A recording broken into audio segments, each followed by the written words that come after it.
Tonight, you do not have to fix anything. Not the day that has just passed. Not the conversation that did not go the way you wanted. Not the problem you have been turning over and over in your mind.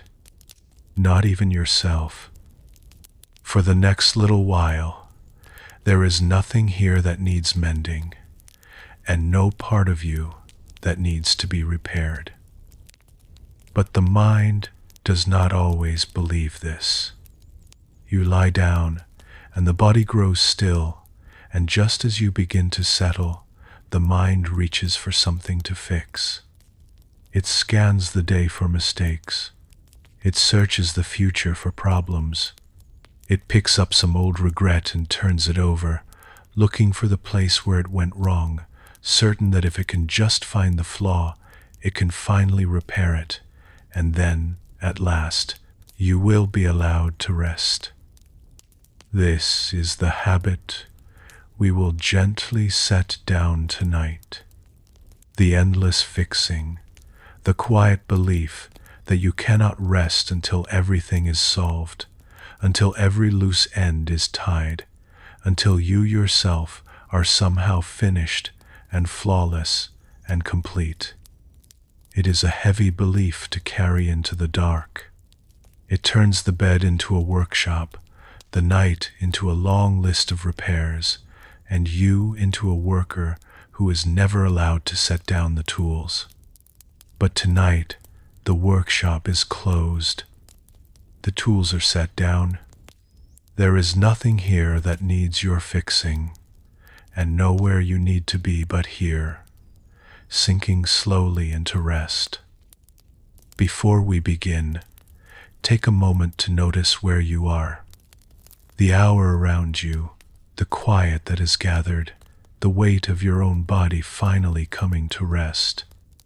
Wherever you are, however your day has been, whatever remains unfinished, you are welcome here, exactly as you are. What we will explore tonight comes from the old wisdom of Zen and of the Tao and of the Buddha, but you do not need to know anything about any of it. You do not need to remember a single word. There is nothing here to study, nothing to figure out, nothing to get right. There is nothing to fix tonight, least of all the way you listen. If your mind wanders, let it wander. If sleep comes, let it come. You may drift off in the middle of a story and never hear the end, and that is perfectly fine. You may stay awake through all of it, and that is fine too. There is no right way to listen tonight, no correct way to rest, nothing here to do well or do badly. Simply let the words wash over you, like a quiet stream, asking nothing, requiring nothing, carrying you gently wherever you need to go. So let yourself settle now. Let your shoulders soften and drop just a little. Let the day fall away behind you, finished or not. Let your body grow heavy, held and supported, asking nothing of you at all. Take one slow breath in and let it go. You are here with moonlit Dharma, and there is nothing else you need to do. Let us begin. There is something the mind does, almost without our noticing, that keeps us awake more than any noise or any light ever could. It turns everything into a problem to be solved. It takes the whole of our experience, the good and the bad, the finished and the unfinished, and it sorts through it all, searching for what is wrong, hunting for what needs to be repaired. All day long, this serves us. The mind is a magnificent problem solver. It plans, it fixes, it arranges, it repairs. It looks at the world and asks, what is wrong here, and how can I make it right? And in the daylight, with tasks to do and problems to meet, this is a great gift. It is how we build our homes and heal our hurts and care for the things and the people we love. It is how the gate gets mended and the meal gets cooked and the work of a life gets done. We could not live without this fixing mind. But at night, when you lie down to rest, the mind does not simply stop. It does not know how to stop. A mind that is spent all day solving problems does not set the habit down simply because the lights have gone out. It goes on doing the only thing it knows how to do. It looks for problems to solve. And finding none in the quiet dark around you, no gate to mend, no task to finish, no fire to tend, it turns inward and begins to search through your life for something, anything, to fix. It finds the conversation from this afternoon, and it begins to repair it, rewriting what you said, rehearsing what you should have said, polishing the words you will never now have the chance to speak. It finds the task left undone, and it worries at it, trying to solve tomorrow, tonight, in the dark, when nothing can actually be done.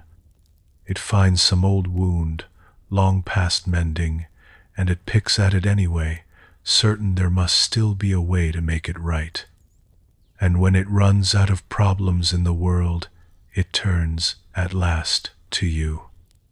It begins to treat you as the problem to be solved. What is wrong with me? Why am I like this? Why can I not simply sleep the way everyone else seems to?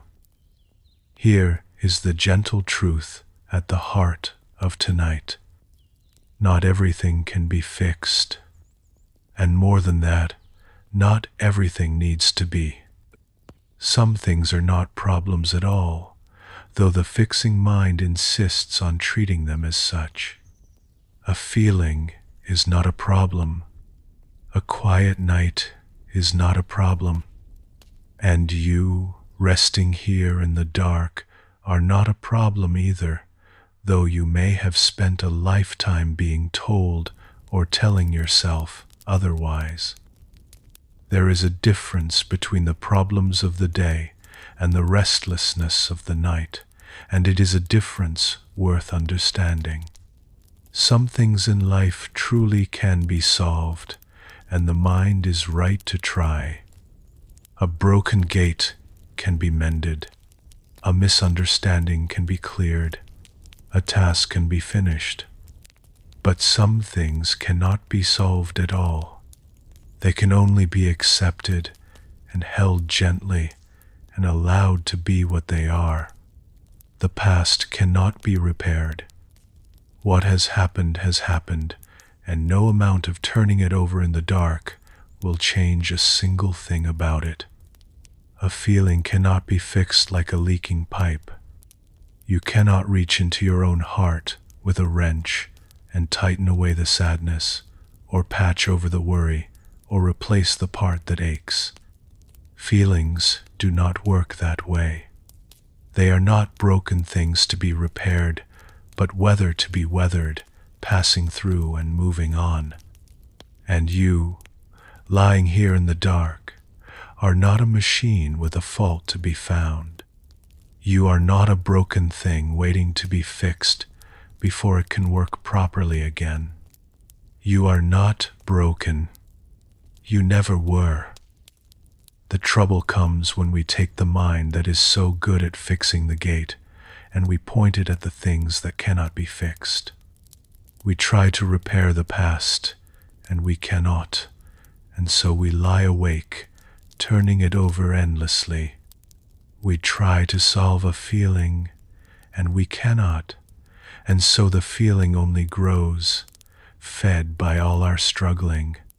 We try to fix ourselves as though we were a problem, and we cannot, because we were never a problem to begin with. Think of a hand trying to hold water. The harder it grips, the more the water escapes.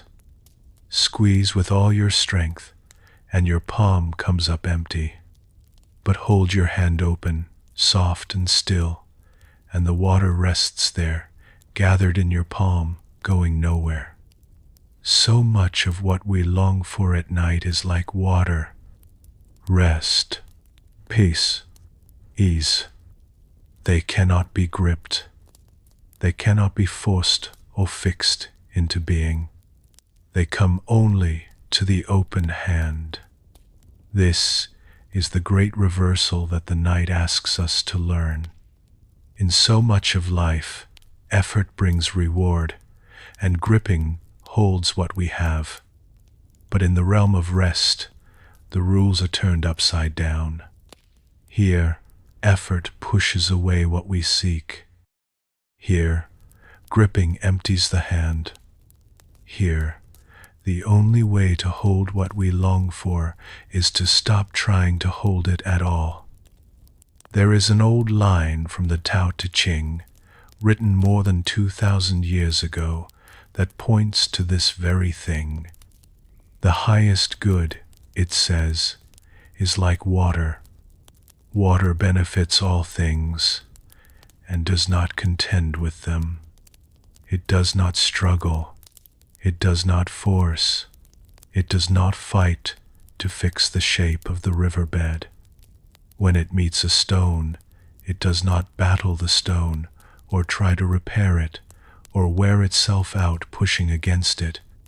It simply flows around and continues on, and in time, without any struggle at all, the gentle water shapes even the hardest stone. This is the way of rest. Not the clenched fist, but the open hand. Not the struggle to fix, but the willingness to flow. Not the hard insistence that everything be solved, but the soft acceptance that some things simply are. Not the rigid demand for a perfect night, but the gentle yielding to whatever this night actually brings. Tonight, there is nothing to repair, and no stone to battle. There is no gate to mend, no problem to solve, no flaw in you to find and fix before you are allowed to rest.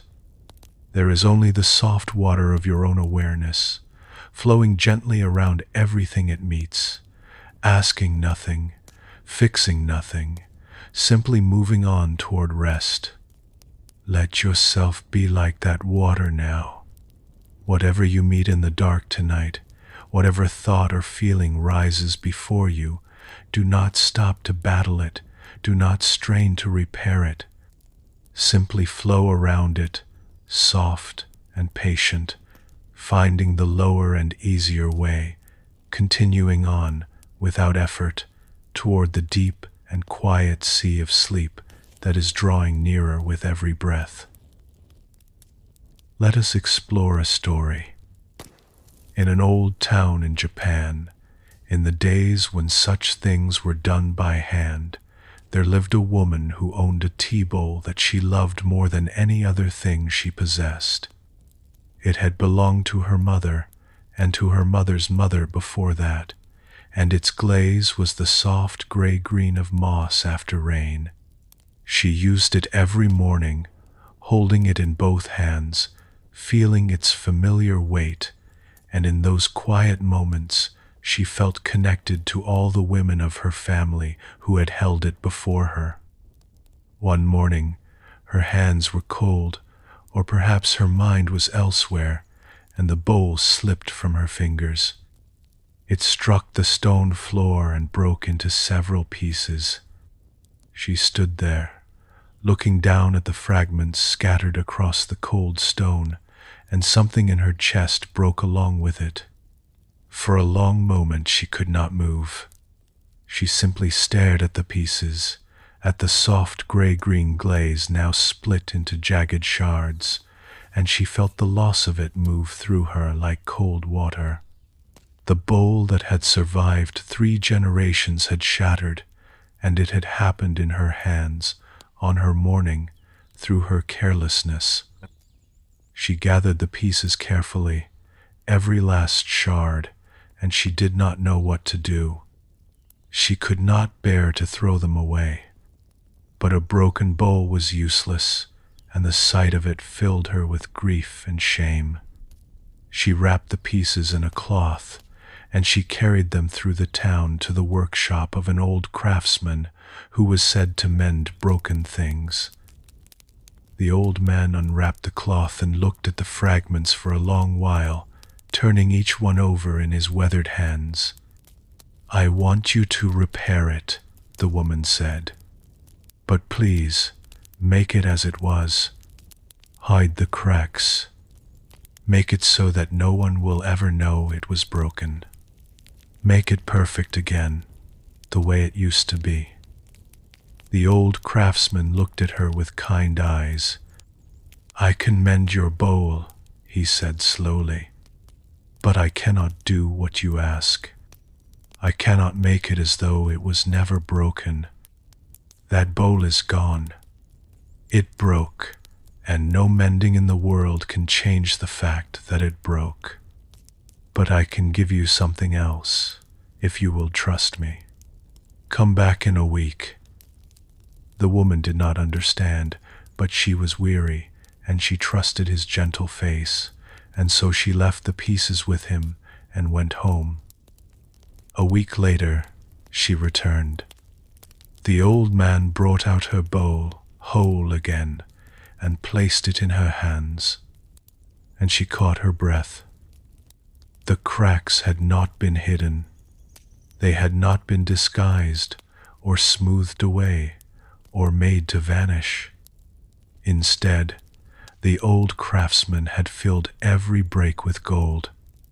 Bright veins of shining gold ran through the soft gray-green glaze, tracing the path of every fracture, following each crack like a river of light. Where the bowl had broken into pieces, gold now flowed, joining what had been severed, turning the lines of damage into lines of beauty. The light caught in the gold and seemed to glow from within the bowl itself. The bowl was not as it had been. It was something new. The broken places, the very places she had wanted to hide, had become the most beautiful part of all. "This is called kintsugi," the old man said. "Golden mending. We do not hide the break. We do not pretend it never happened. We fill it with gold, and we honor it, because the break is part of the bowl's story now. It is part of what the bowl is. A bowl that has broken and been mended with gold is more precious than a bowl that has never broken at all. It has lived. It has a history. And it is beautiful, not in spite of its cracks, but because of them." The woman turned the bowl in her hands, watching the gold catch the light. "I came to you wanting it fixed," she said softly, "wanting it made perfect, as though nothing had ever happened." "Yes," said the old man, "most people do. We think that to mend something means to erase the damage, to make it new again, to hide every flaw. But that is not mending. That is pretending. True mending does not hide the break. It holds the break with tenderness and makes something whole that includes the wound rather than denying it. The crack does not need to disappear for the bowl to be whole. The crack is welcome in the wholeness." The woman carried her bowl home, and she used it again every morning, holding it in both hands. And now, when she felt the familiar weight of it, she felt something more than before. She felt the gold beneath her fingers, the bright rivers of light running through the places where it had broken. And she thought, sometimes, that she loved it more now than she ever had when it was unbroken. The gold caught the morning light and scattered it, and the bowl seemed almost to glow in her hands, more alive, more beautiful, more truly itself than it had ever been in all its unbroken years. It had a story now. It had survived something, and the surviving had made it lovelier than perfection ever could. Perhaps you can already feel why this story matters, here, in the dark, as you lie waiting for rest. Because you are not so different from that bowl.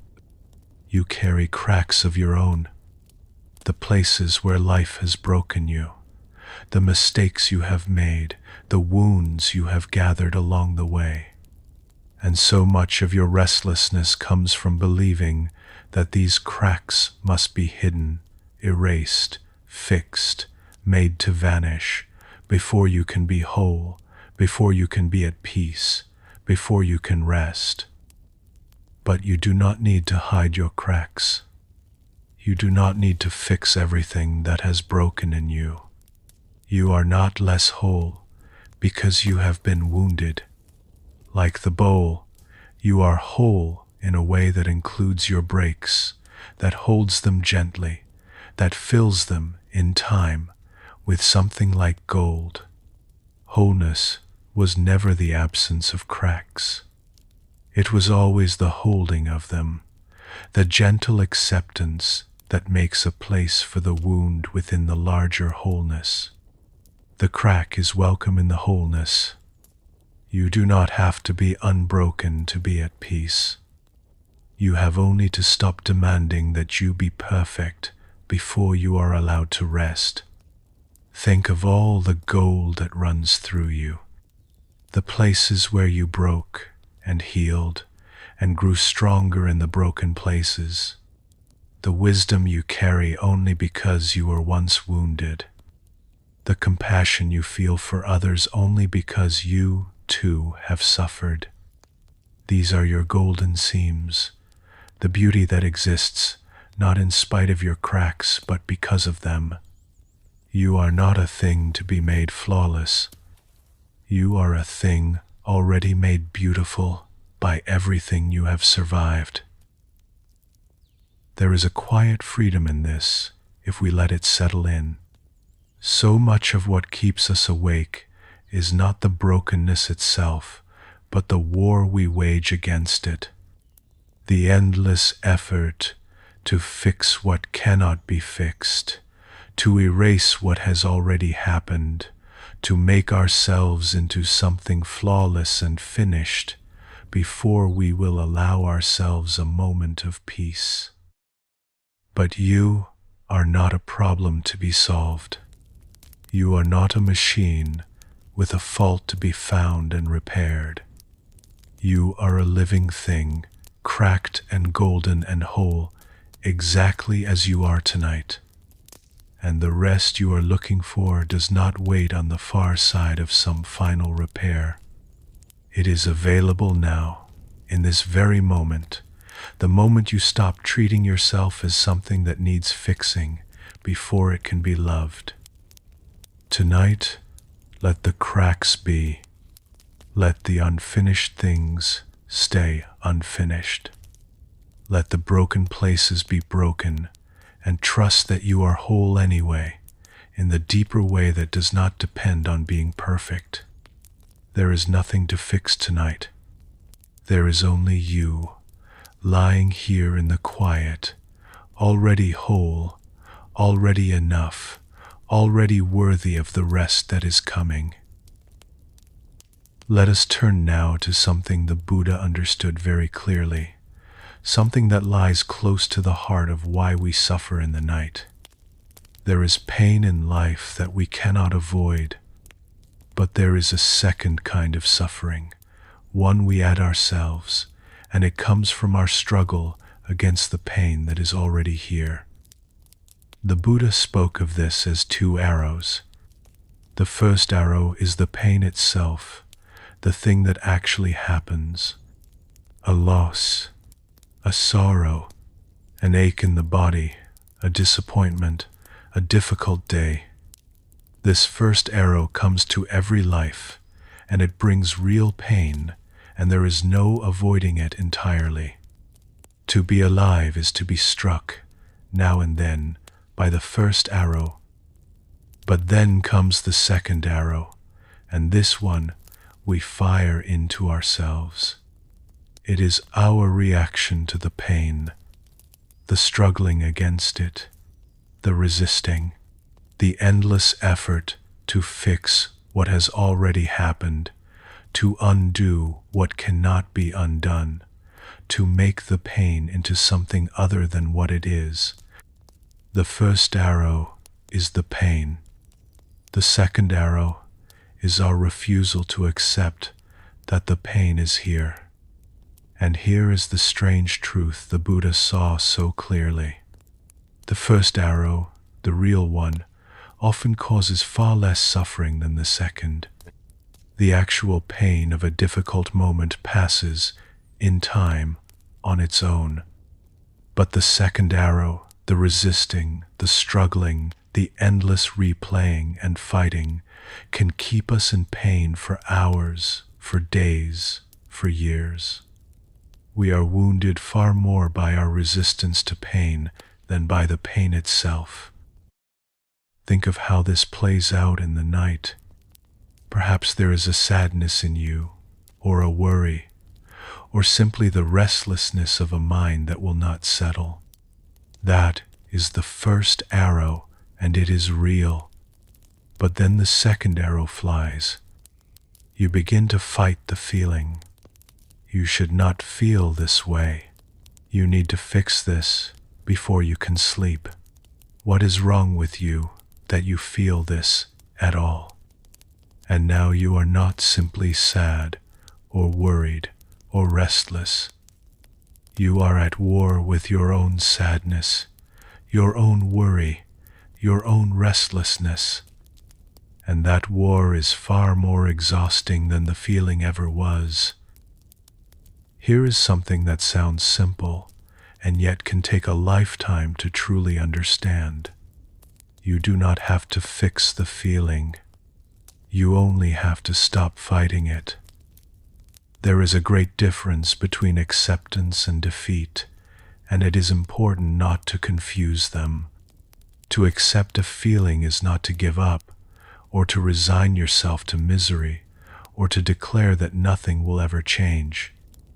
Acceptance is simply this: allowing what is already here to be here without adding the second arrow of struggle. The sadness is here. Very well, it is here. I do not have to love it, or want it, or pretend it is something else. But I also do not have to fight it, or fix it, or refuse to rest until it is gone. I can simply let it be here while I rest. This is not surrender, and it is not defeat. It is something far wiser. It is the recognition that fighting a feeling only feeds it, that struggling against what is already here only doubles its weight. The sadness was one thing. The sadness plus the war against the sadness is something far heavier. And so the wise choice, the restful choice, is to set down the war and let the feeling simply be what it is, while we rest beside it, no longer its enemy. Imagine a swimmer caught in a current. The instinct is to fight, to thrash against the water, to struggle with all one's strength back toward where one wants to be. And this is how swimmers drown, not from the current itself, but from the exhausting battle against it. Those who survive know a different way. They stop fighting. They let the water hold them. They float and breathe and let the current carry them, and in time it releases them, and they come gently back to shore, alive, because they did not exhaust themselves trying to fix the water. Your feelings in the night are like that current. You cannot fix them by fighting. You cannot struggle your way to calm, but you can stop thrashing. You can let the feeling hold you for a while, knowing it will not last, knowing that feelings, like currents, always move on in time. You can float. You can breathe. You can let yourself be carried gently toward rest, without firing that second arrow, without turning your sadness into a war. The current of a feeling, like the current of a river, always moves on in time. No feeling is permanent. No mood lasts forever. What feels overwhelming tonight will soften and shift and pass, as all feelings do, if only you stop fighting it long enough to let it move. Float, breathe, and let the current carry you home. Let us explore a story. There was once a man who lived in the countryside and who owned a single ox, strong and patient, that he used to work his fields. The ox was the most valuable thing he owned, and he cared for it greatly. It plowed his fields in the spring, carried his harvest in the autumn, and was, in every season, the steady foundation of his small and hard-working life. Without it, he knew, everything he had built would falter. One morning, the man could not find his ox. He searched the barn, and it was empty. He searched the field, and it was bare. A great panic rose in him. Without the ox, he could not work. Without the ox, his family might not eat. And so he set out, frantic, to search the whole countryside for his missing ox. He ran down the road, asking everyone he met, "Have you seen my ox? Have you seen my ox?" He climbed the hills until his legs ached, and searched the valleys until his voice grew hoarse from calling. He pushed through dark forests and waded across cold streams, his clothes soaked, his feet sore, his heart pounding harder with every hour that passed, without a sign of his ox. All day he searched, growing more and more desperate, more and more exhausted, his heart pounding with fear that he would never find what he had lost. As evening came, weary beyond words, he met an old woman sitting quietly by the side of the road. "Please," he gasped, "I have lost my ox. I have searched everywhere, the whole countryside, all day long, and I cannot find it anywhere. I am desperate. Have you seen my ox?" The old woman looked at him for a long, quiet moment, and then a small smile crossed her face. "My friend," she said gently, "you are sitting on it." The man went still, and he realized, all at once, that it was true. In his panic that morning, he had climbed onto his ox to ride out and search the faster. And somewhere in the fear and the rushing, he had forgotten. He had spent the entire day searching, frantic and exhausted, for the very thing that had been carrying him the whole time. The ox had never been lost at all. He had been riding it through every field and forest, across every stream, up every hill, even as he cried out to strangers that it was gone. All the searching, all the panic, all the long exhausting day of looking, and the thing he sought had been beneath him the entire time, carrying him faithfully through his own desperate search for it. He almost laughed and almost wept at the simple foolishness of it. The old woman laughed softly, not unkindly. How often we do this, she said. We search the whole world for what we are already standing on. We exhaust ourselves looking for what was never lost. The thing you are seeking is carrying you, even now, even as you search. She patted the great patient ox beside him. It was never lost. It was only forgotten in the rush and the fear. And all you had to do, all you ever had to do, was stop and grow still and notice what was beneath you all along. Now, you may have guessed that this old story is not really about an ox. It is about something we all do, perhaps most of all in the night. We search, frantic and weary, for peace, for calm, for rest, for the quiet ease we are certain we have lost somewhere along the way. We hunt for it in our thoughts, in our plans, in our endless fixing, certain that if we just search hard enough, solve enough, repair enough, we will finally find the peace that has gone missing. But the peace was never lost. It is carrying you, even now.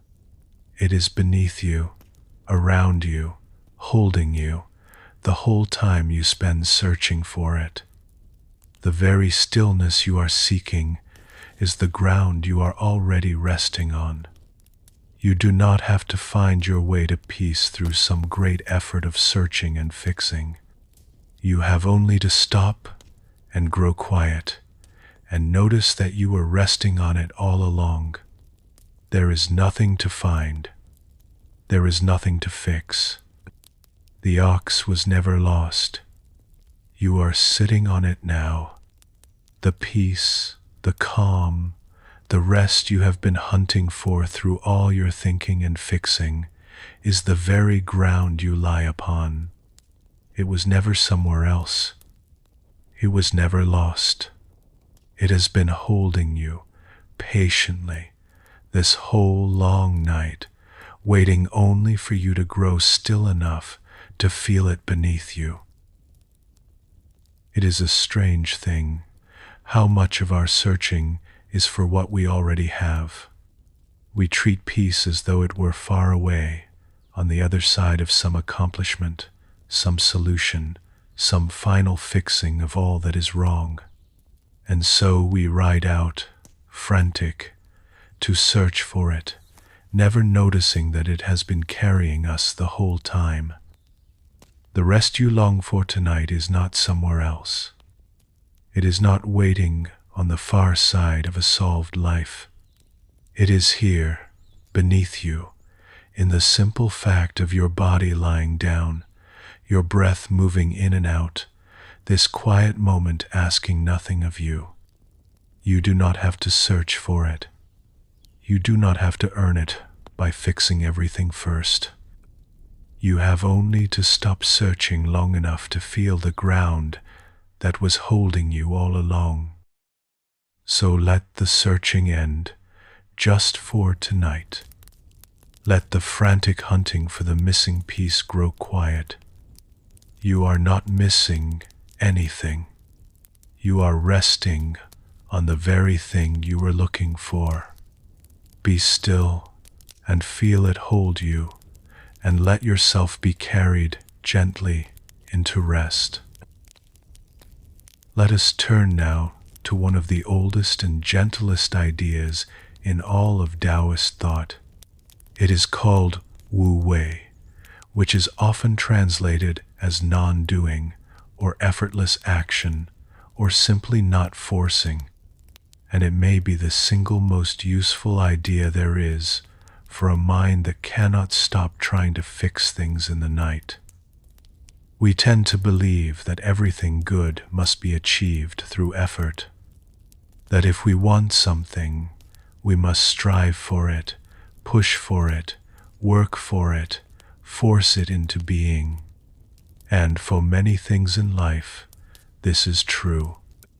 But There is a whole category of things that cannot be forced at all, and the more we try, the further they retreat. Sleep is one of these. So is peace. So is rest and calm and the quiet settling of a busy mind. You cannot force yourself to sleep. You have surely tried. The harder you try to fall asleep, the more awake you become, because the trying itself is a kind of effort, and effort is the opposite of rest. You cannot force yourself to relax.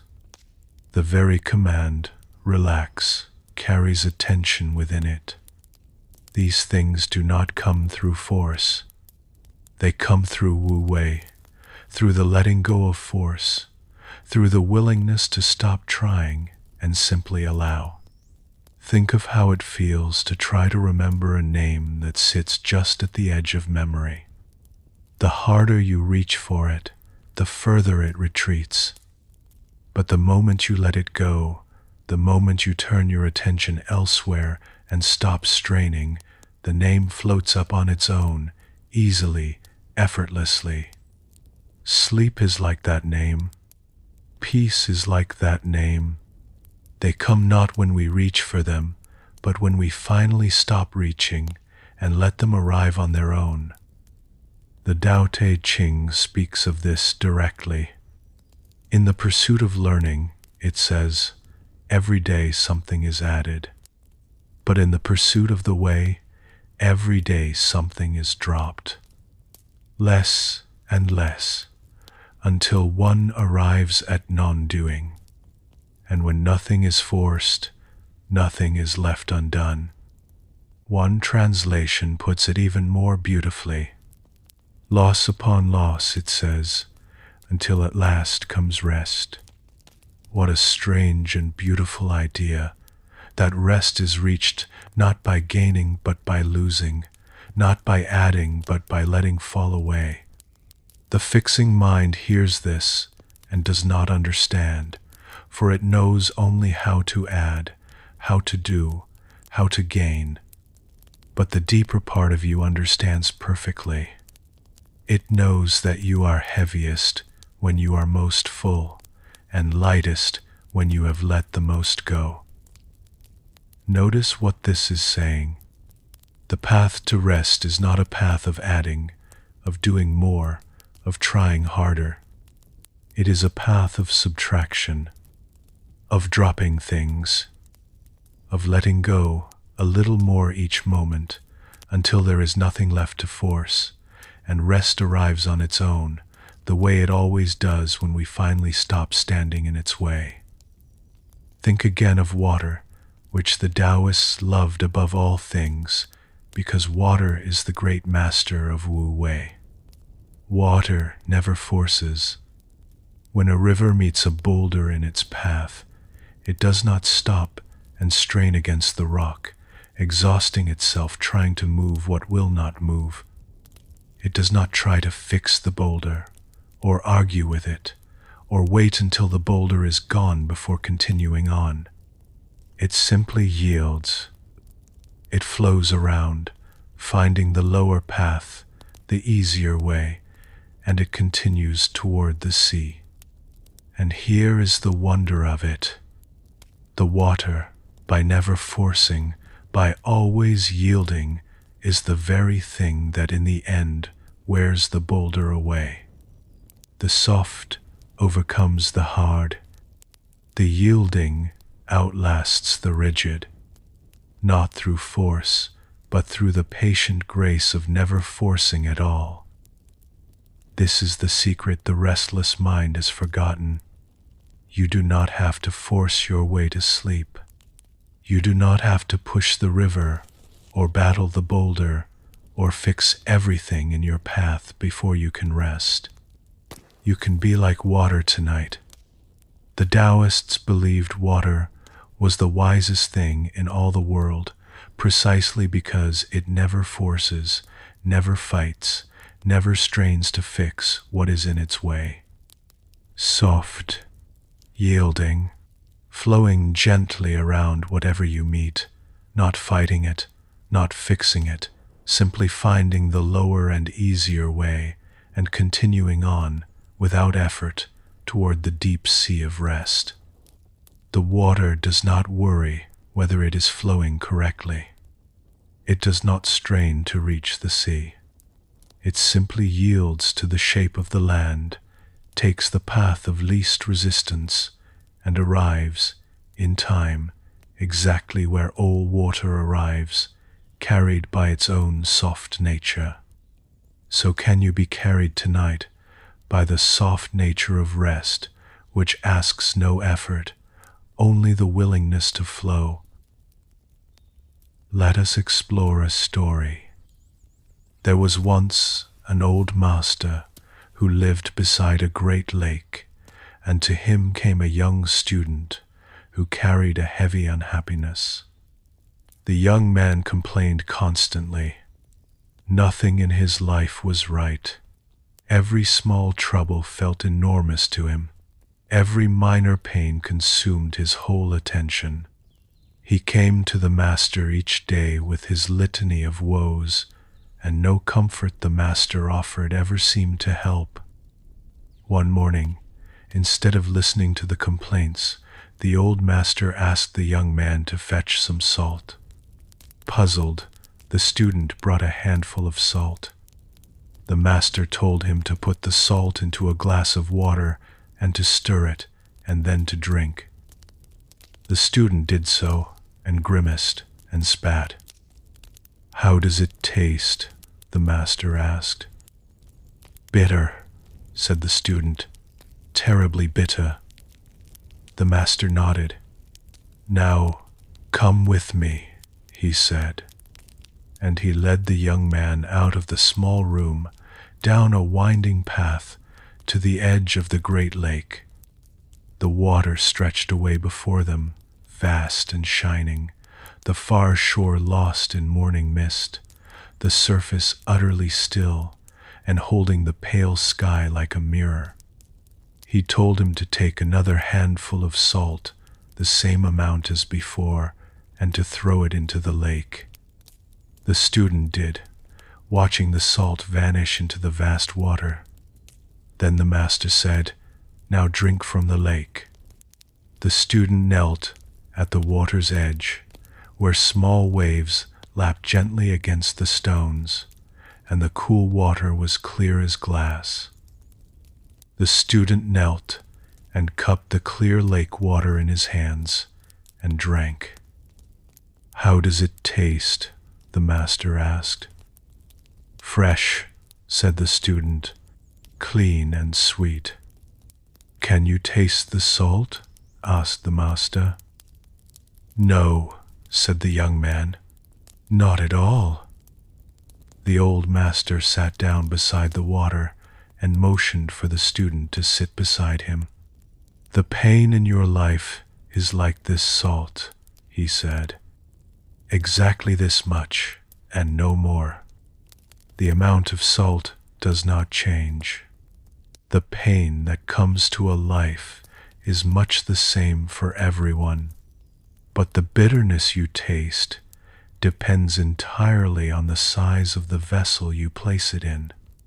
When your pain is held in a small space, a small mind, a small life, clenched tight around the trouble, it is bitter beyond bearing.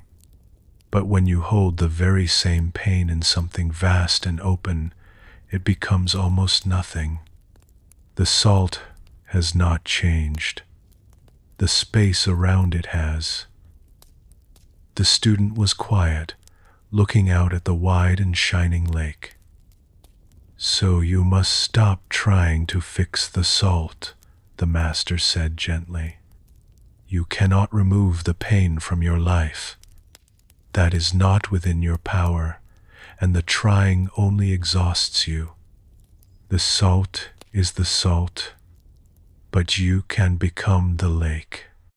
You can widen the space in which you hold your troubles until they lose their bitterness, not because they are gone, but because they are held in something so much larger than themselves.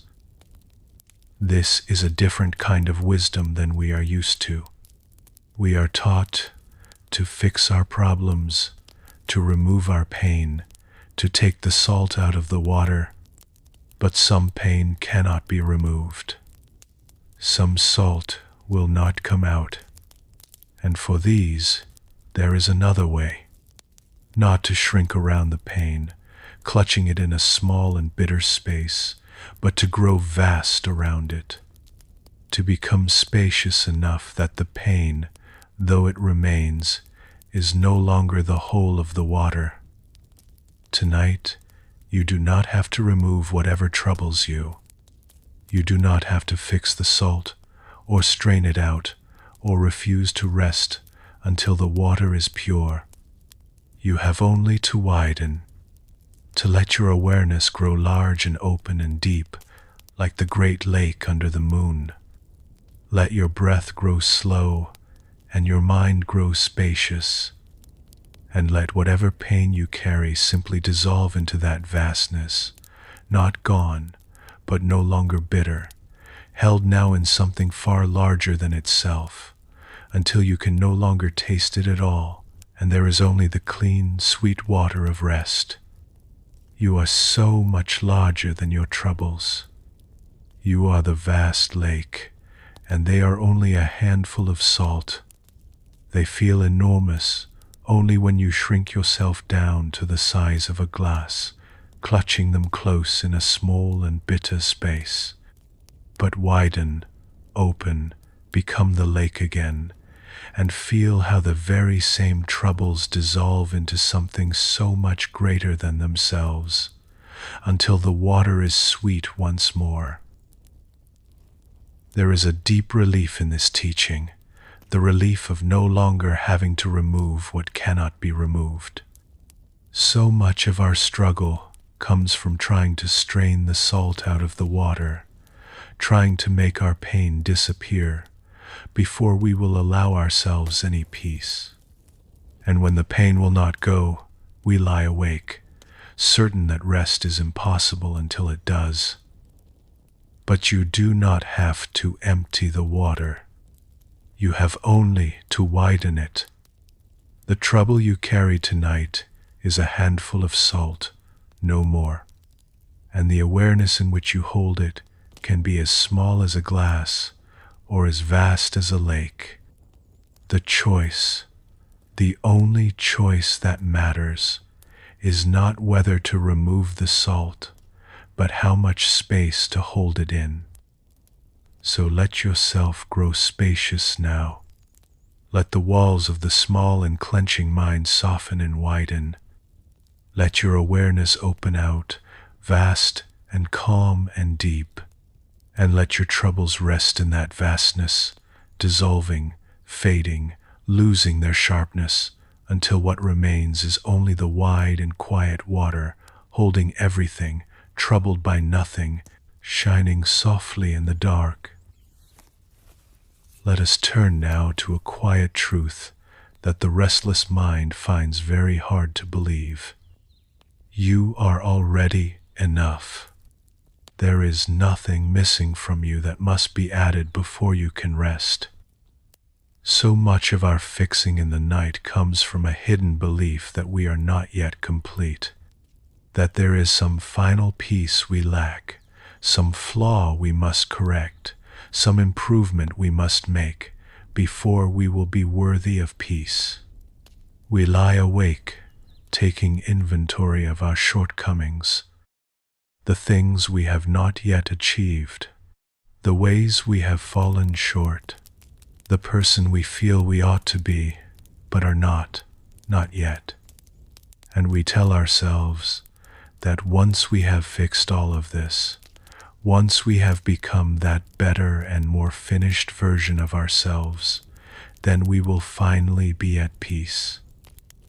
But that day never comes, because the mind that seeks to fix will always find something else that needs fixing.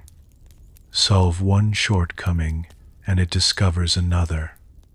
Reach one goal and it sets a further one. The horizon of enough is always receding, always just out of reach, and we run toward it our whole lives, never arriving, never resting, certain that completeness is just over the next hill. The Buddha pointed to a different way of seeing. He spoke, in the Dhammapada, of the one who has found peace, and he described that person with a series of simple images. Like the earth, he said, such a one does not react. Like a pillar, he is firm and steady. Like a clear lake, he is pure and still. Like the earth that holds all things without complaint. Like the pillar that stands without strain. Like the lake that grows clear simply by being still. Notice that these are not images of striving or of achievement or of finally fixing the last flaw. They are images of simply being, still as a lake, steady as a pillar, settled as the earth. The peace he describes is not something added. It is what remains when the striving stops. Consider the moon tonight. When the moon is full, it does not strive to be more full. It does not lie awake worrying that it is not bright enough, not round enough, not worthy yet of shining. It simply is what it is, complete in each moment, whether full or half, or the thinnest crescent. And even when it is dark, even when no light shows at all, the moon has lost nothing. The whole moon is always there, complete, whole, lacking nothing, whether we can see all of it or not. What we call the phases of the moon are not changes in the moon itself, but only changes in how much of it the light reveals to us. The dark part has not gone anywhere. It is still there, whole and round, waiting only for the light to return and show what was never actually missing. You are like the moon in this. You may feel, tonight, like only a sliver of yourself, tired, diminished, far from whole. But the whole of you is there, complete, lacking nothing, even on the nights when you cannot feel it. You do not have to become more before you are allowed to rest. You do not have to fix the parts of yourself that feel unfinished. You are, in this very moment, exactly as complete as the moon, which shines or does not shine, and is whole either way. This does not mean you will never grow, or change, or learn. Of course you will. But growth that comes from the belief that you are broken is a restless, anxious thing, and it never brings peace, no matter how much you achieve. Growth that comes from the knowledge that you are already whole is something else entirely. It is gentle, it is patient, it is the unfolding of something already complete, the way a flower opens, not to fix itself, but simply to express what it already is. So tonight, let yourself be enough, not when you have fixed everything, not when you have become someone better. No, tired and unfinished and imperfect as you are enough for this night, enough for this rest, enough exactly as you are. There is nothing to add. There is nothing to fix. There is only the whole and quiet moon of you, complete in the dark, asking nothing, lacking nothing, already and always enough. Let us explore a story. There was once a great sculptor, famous throughout the land for the beauty of the figures he carved from stone. People would stand before his work in wonder, marveling at how lifelike it was, how graceful, how full of feeling, as though the cold marble had somehow come alive beneath his hands. A young man came to study with him, eager to learn the secret of his art. He watched the master work for many days, and he grew more and more puzzled, for the master did not seem to be adding anything to the stone. He was only taking away. Chip by chip, stroke by stroke, the old master removed the marble, and the floor around him grew white with dust and fallen stone. And slowly, so slowly that from day to day it was hard to see, a figure began to emerge from within the rough block, as though it had been waiting there in the stone all along, and was only now being allowed to step forward into the light. One day the young man could contain his curiosity no longer. "Master," he asked, "how do you do it? How do you create such beautiful figures from a plain block of stone?" The old sculptor set down his tools and looked at the half-finished figure before him, a graceful form just emerging from the rough marble. "I do not create them," he said. "That is the thing you must understand. I do not add the beauty to the stone. The figure is already there, inside the block, complete, from the very beginning. It was always there. My work is not to create it, but to free it. I simply remove everything that is not the figure. I take away the excess stone, the parts that do not belong, until what was always hidden inside is revealed. The statue is not something I make. It is something I uncover." The young man stared at the emerging figure, seeing it now with new eyes. "So the beauty was already in the stone," he said slowly. "You are not building it. You are releasing it." "Yes," said the master. "Everything I carve was already there, waiting, whole, beneath the surface. I add nothing. I only clear away what hides it. There is something here that goes to the very heart of our restless nights. We believe that peace is something we must build, must add, must construct through great effort, piling up achievement and improvement, until at last we have made ourselves into something worthy of rest. We treat our own calm as a statue we must carve from nothing, a thing that does not yet exist and must be brought into being through force. But what if peace is not something to be added? What if it is already there, within you, whole and complete, the way the figure waits within the stone? What if you do not need to build your calm, but only to uncover it, by clearing away what hides it?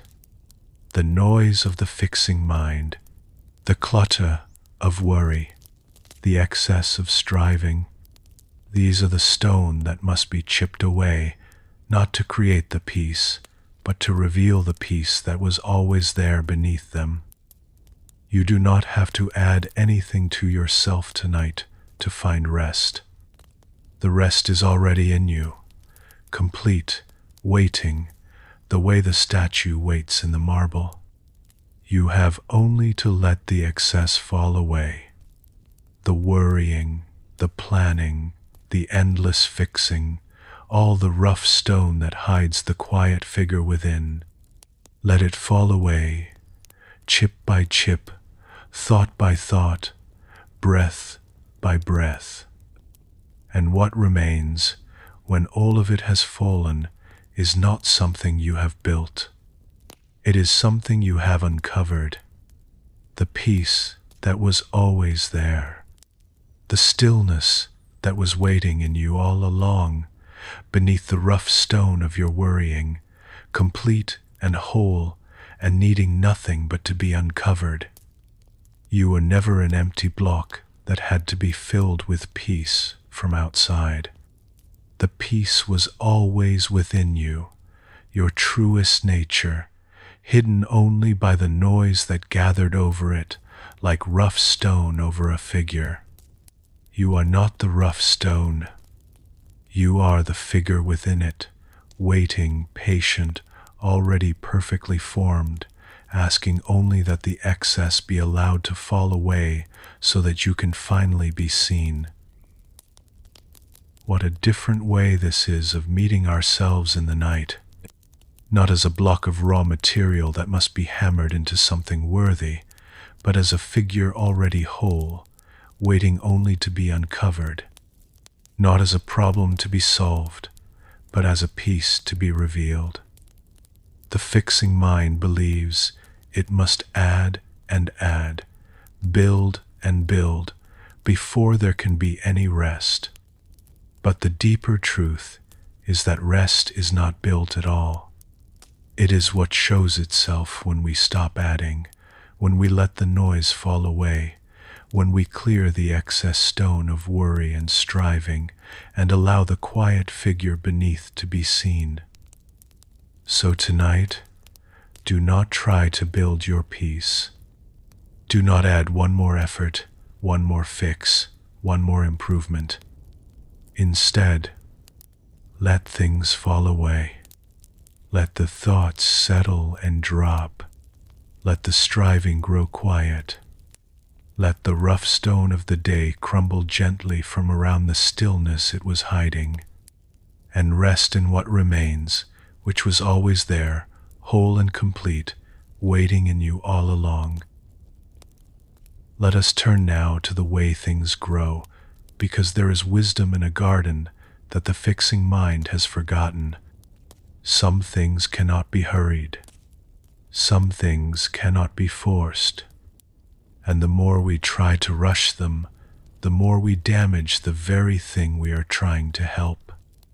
The mind that wants to fix is also, very often, a mind that wants to fix things now, immediately, tonight. It does not trust the slow unfolding of things. It wants the worry solved this instant, the feeling resolved before morning, the problem repaired before it will permit any rest. And so it pulls and pushes and strains at things that can only grow in their own time. But consider a garden. A wise gardener knows that you cannot make a seed grow faster by pulling at the sprout. You cannot force a flower to open by prying at its petals. You cannot rush the fruit to ripen by squeezing it. These things have their own pace, their own season, their own quiet timing that no amount of force can hurry. The gardener's task is not to force the growing, but to create the conditions for it, and then to wait, with patience and trust, while the growing happens on its own. So much of what troubles us at night is like a garden, a grief that must be allowed to heal in its own time, a confusion that will clear on its own, but not tonight, a change that is slowly taking root in us, that cannot be rushed to completion no matter how we strain. And when we try to force these things, when we lie awake demanding that they resolve right now, we are like a gardener yanking at the sprouts, doing harm in the very name of help. There is a kind of trust the gardener has that the fixing mind lacks, a trust that things are unfolding as they should, even when nothing visible is happening. Beneath the soil, in the dark, the seed is doing its quiet work, though the gardener cannot see it. And the gardener does not dig it up each night to check. The gardener trusts the dark and the soil and the slow, patient work of growing, and goes to sleep and lets the garden be. This is a kind of faith though a quiet and ordinary one. A faith that the seed knows how to become the flower without our supervision. A faith that growth happens in the dark, unseen, on its own schedule, and cannot be hurried by our worrying over it. The gardener who digs up the seed each night to check on its progress only kills it. The gardener who trusts and waits and sleeps wakes one morning to find the garden grown. Tonight, you can offer that same trust to whatever is unfinished in you. The things that trouble you are not problems you have failed to solve. They are seeds growing in the dark, in their own time, in ways you cannot see and cannot rush. You do not have to dig them up tonight to check on them. You do not have to force them to resolve before you rest. You can trust the dark and the slow work of healing, and let the garden of yourself be, through the night, while the quiet growing happens on its own. Let us explore a story. Long ago, in a farming village, there lived a man who was the most impatient farmer anyone had ever known.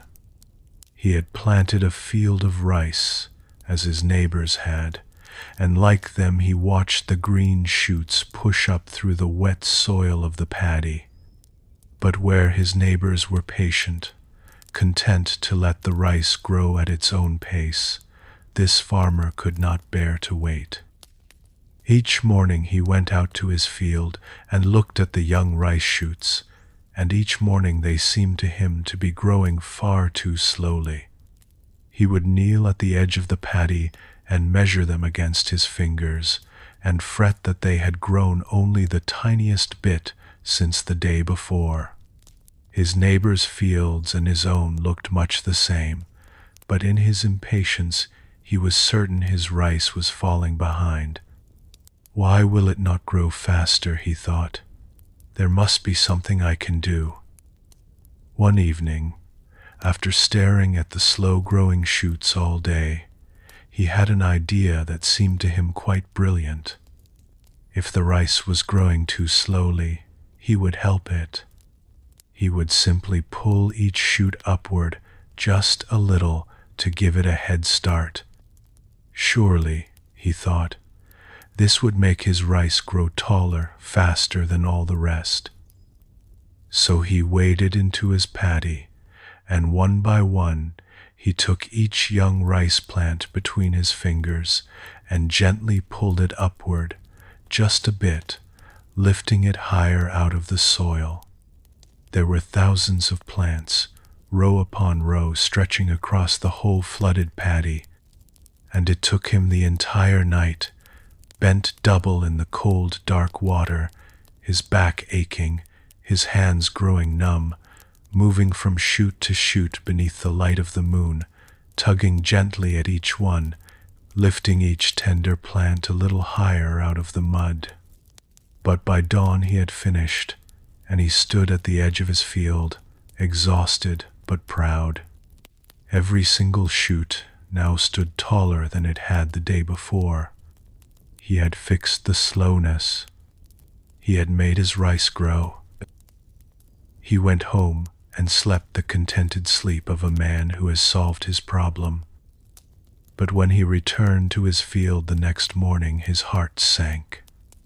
Every shoot he had pulled was wilting. By pulling them upward, he had torn their delicate roots from the soil, the roots that fed them, the roots that held them, the roots through which they drew their life. And now, lifted from the earth that nourished them, every single plant was dying. In his impatience to help them grow, he had destroyed the entire crop. He stood at the edge of his ruined field in the morning light, looking at row upon row of wilting, dying rice, and he understood, too late, the terrible cost of his haste. His neighbors' fields, untouched, grew green and strong. Only his own, pulled and forced and hurried, lay dying in the mud. The rice that would have grown perfectly well on its own, given only time, was lost because he could not bear to let it grow in its own season. This old story has been told for more than 2,000 years as a warning against a very particular kind of folly. The folly of forcing what can only grow in its own time. The harm we do when we cannot trust the natural pace of things and pull at the sprouts in our impatience to help. How often we are this farmer, especially in the night. We have some sorrow that is slowly healing, and we cannot bear how slow it is, and so we pull at it, examining it, worrying it, demanding that it heal faster, and in doing so we tear its roots and keep the wound from closing. We have some worry that would settle on its own, given time, and we cannot wait, and so we yank at it all night long and keep it from ever settling. We try to force our own growth, our own healing, our own peace, and like the rice torn from the soil, these things only wither under the force of our impatience. Tonight, let the rice grow. Whatever is slowly healing in you, let it heal at its own pace, in its own season, without your pulling at it. Whatever is slowly settling, let it settle in the dark, in its own time, while you rest. You do not have to force your growth tonight.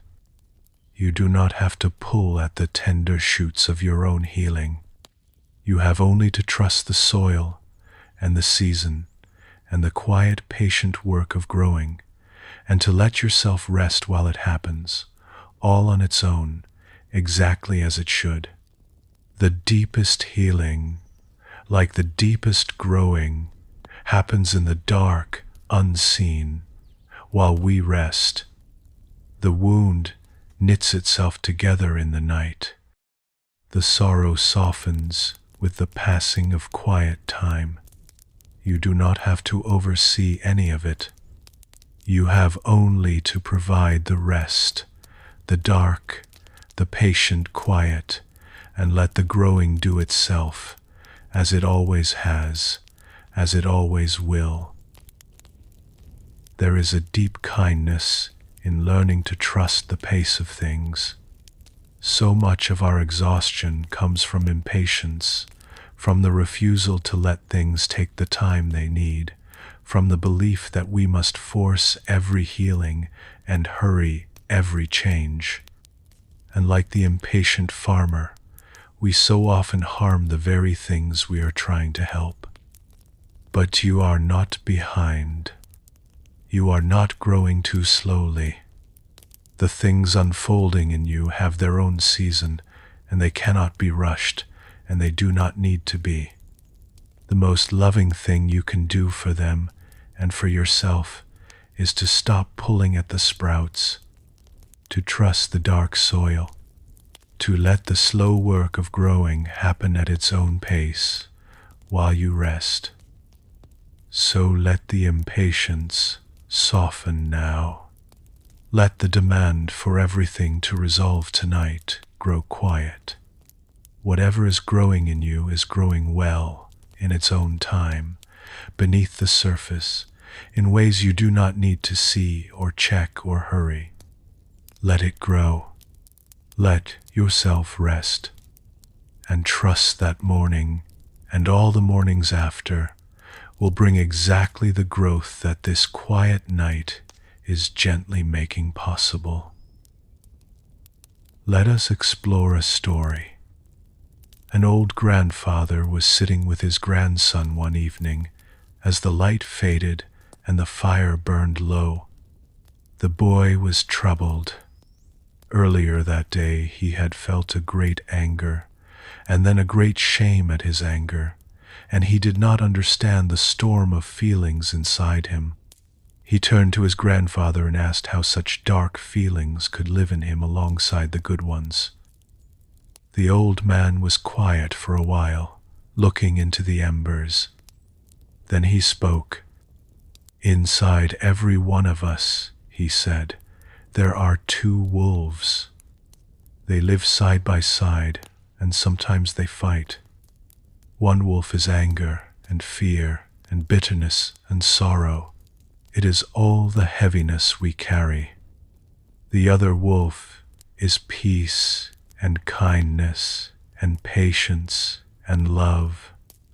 These two wolves live in you and in me and in everyone, and sometimes they battle for which one will guide us." The boy thought about this, his eyes wide in the firelight.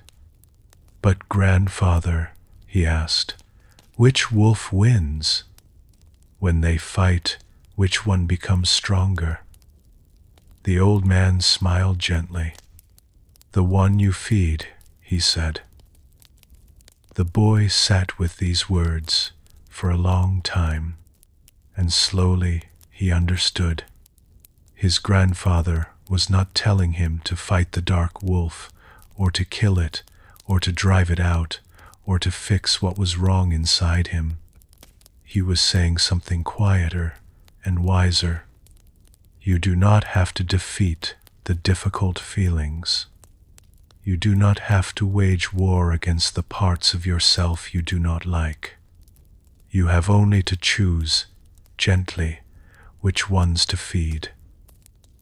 There is something in this for us, here in the night, where the dark wolf so often seems to prowl.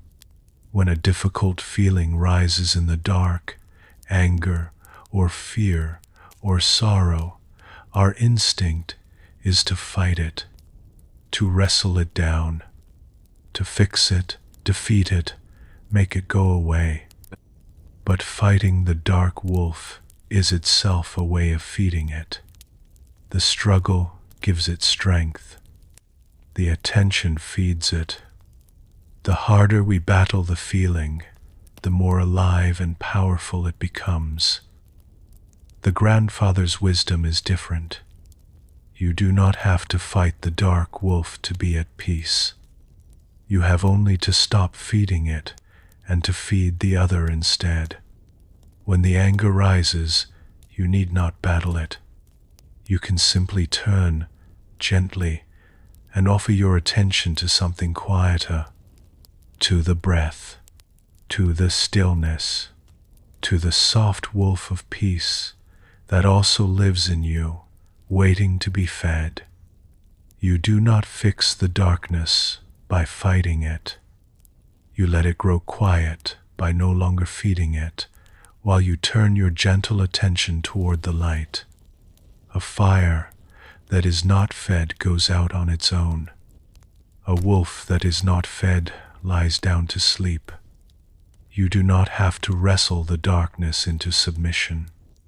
You have only to stop offering it your attention and turn gently toward what is good. So tonight, notice which wolf you are feeding. If your attention has been on the dark one, the worry, the fear, the endless fixing, you do not have to scold yourself or fight it or wage a new war against your own worrying. You have only to turn softly and begin to feed the other. Feed the peace. Feed the stillness. Feed the quiet wolf that is always there, lying patient in the dark, waiting for your gentle attention. And watch how the other, no longer fed, simply lies down and grows quiet and sleeps. The dark wolf does not need to be slain. It does not need to be driven out or conquered or fixed.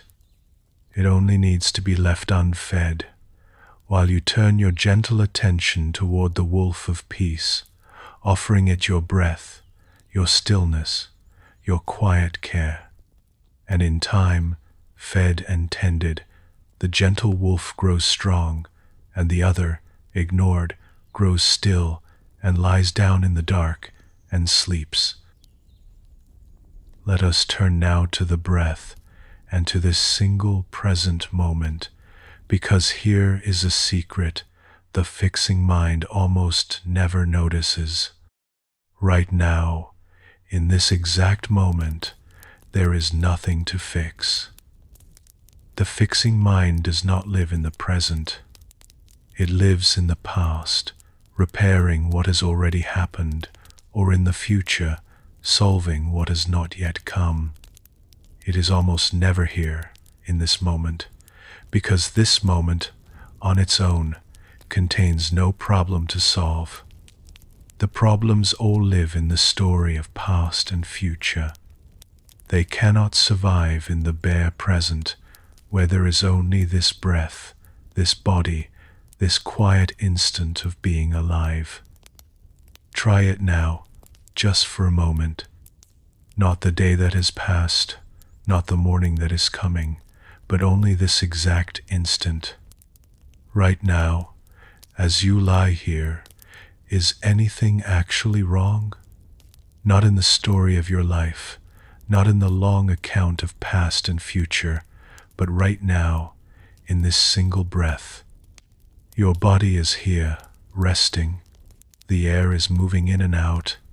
You are safe in this moment, lying in the quiet dark. And in this moment, just this one, there is nothing that needs fixing at all. The problems you carry are real, but notice where they live. They do not live in this breath. They live in your thoughts about yesterday, your fears about tomorrow, the long story the mind tells of past and future. But this single moment, stripped of that story, contains only what is actually here. A body resting, a breath moving, a quiet room in the dark, and nothing in this bare and simple now that needs to be repaired. This is the gift the breath offers. The breath is always in the present. It is never in the past, never in the future, always and only happening now. And so, whenever you return your attention to the breath, you return to the one place where the fixing mind cannot follow, the present moment, where there is nothing to repair, nothing to solve, nothing to fix.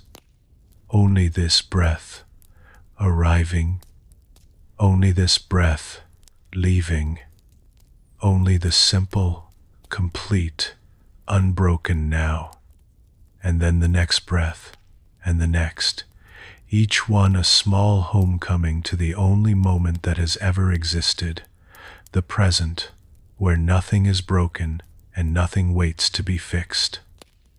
You do not have to breathe in any special way.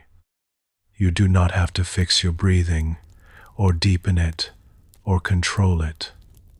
That would only be the fixing mind again, turning even the breath into a problem to solve.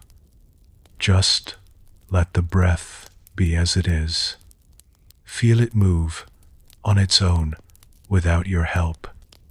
The gentle rise, the soft fall, the quiet turning in and out that has carried you through every moment of your life without ever once needing to be fixed.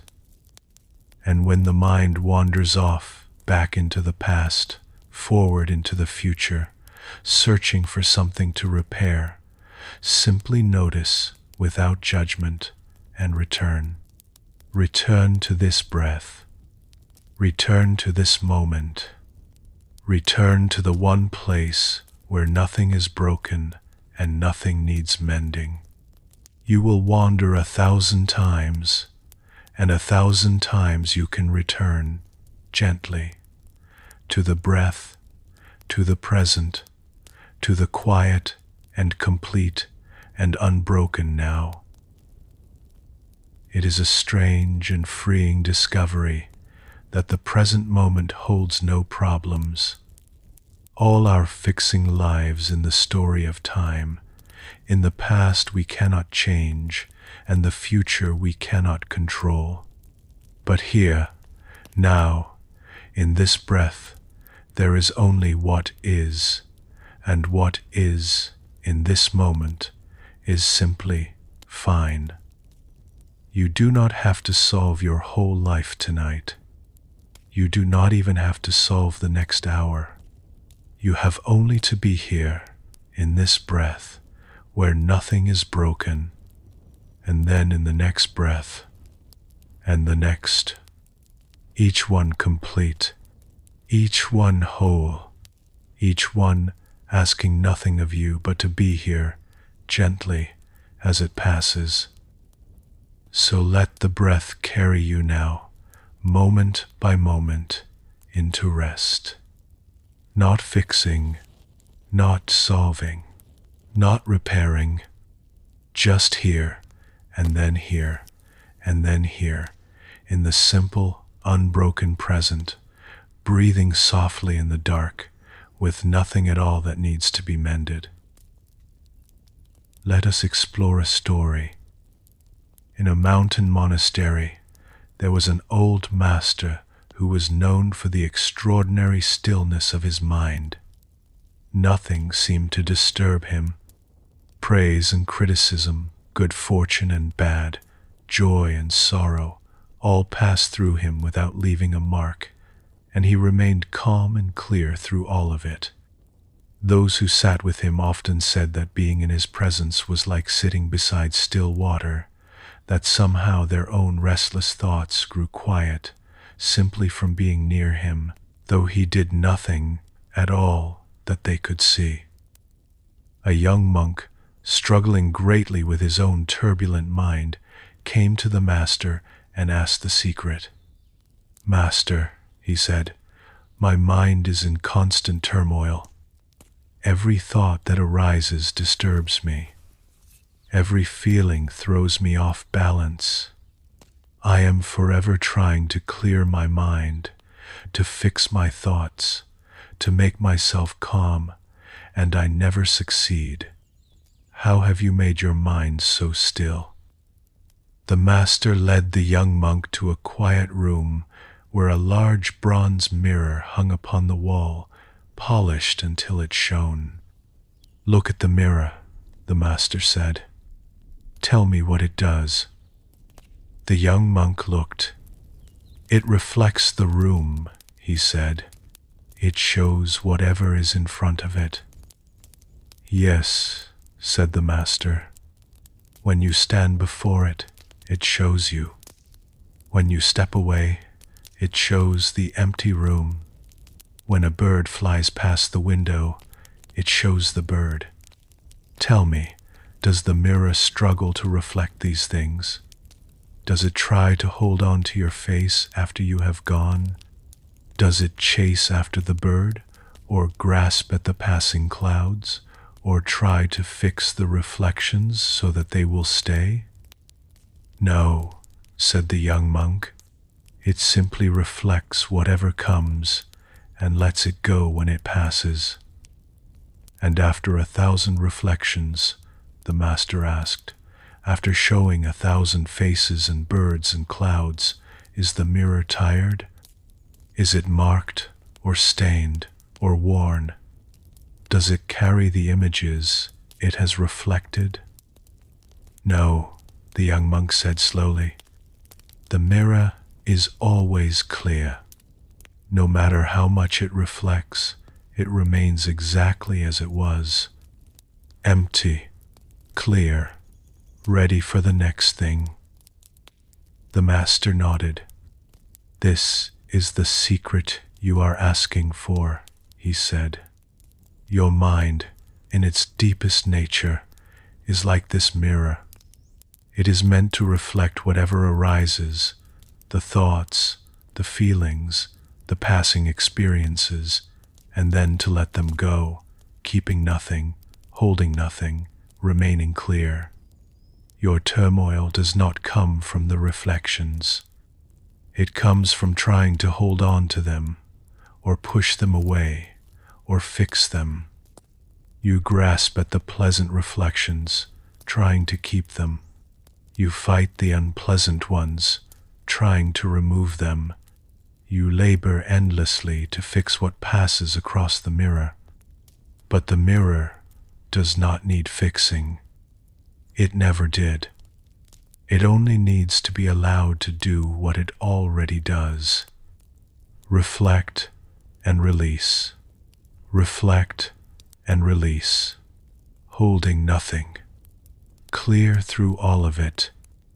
The mirror does not judge what it reflects.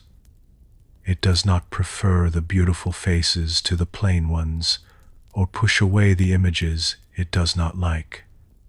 It receives all of them equally, and releases all of them equally, and remains, through every reflection, perfectly clear and perfectly itself. The young monk stood before the bright mirror, watching his own reflection, and something in him grew quiet and still. There is great peace in this image, for a mind that will not stop trying to fix itself. You have been treating your mind as something broken, something that reflects too many troubling things, something you must constantly clean and clear and repair. But your mind is not broken. It is a mirror doing exactly what mirrors do. The thoughts that pass across it are not flaws to be fixed. They are only reflections, arising and passing, the way images cross a mirror all day long without ever staining it. Tonight, you do not have to clean the mirror. You do not have to fix the reflections, or stop them, or hold them, or chase them away. Let the thoughts arise, and let them pass, the way images cross a mirror and vanish, leaving it clear. You are not the passing reflections that trouble the glass. You are not the worries, not the fears, not the restless thoughts that cross your awareness in the dark. You are the clear and silent mirror, which reflects everything and holds nothing, which has never once been stained by anything it has shown, and which needs no fixing at all, tonight or ever. The mirror was never the problem. The reflections were never flaws, and your mind, in its deepest nature, was never broken, never in need of the endless repair you have been attempting. Simply rest as the mirror rests, clear and quiet, letting all of it pass across you and away. The worries that arise are only reflections. The feelings that come are only images crossing the glass. None of them is you. None of them stains you.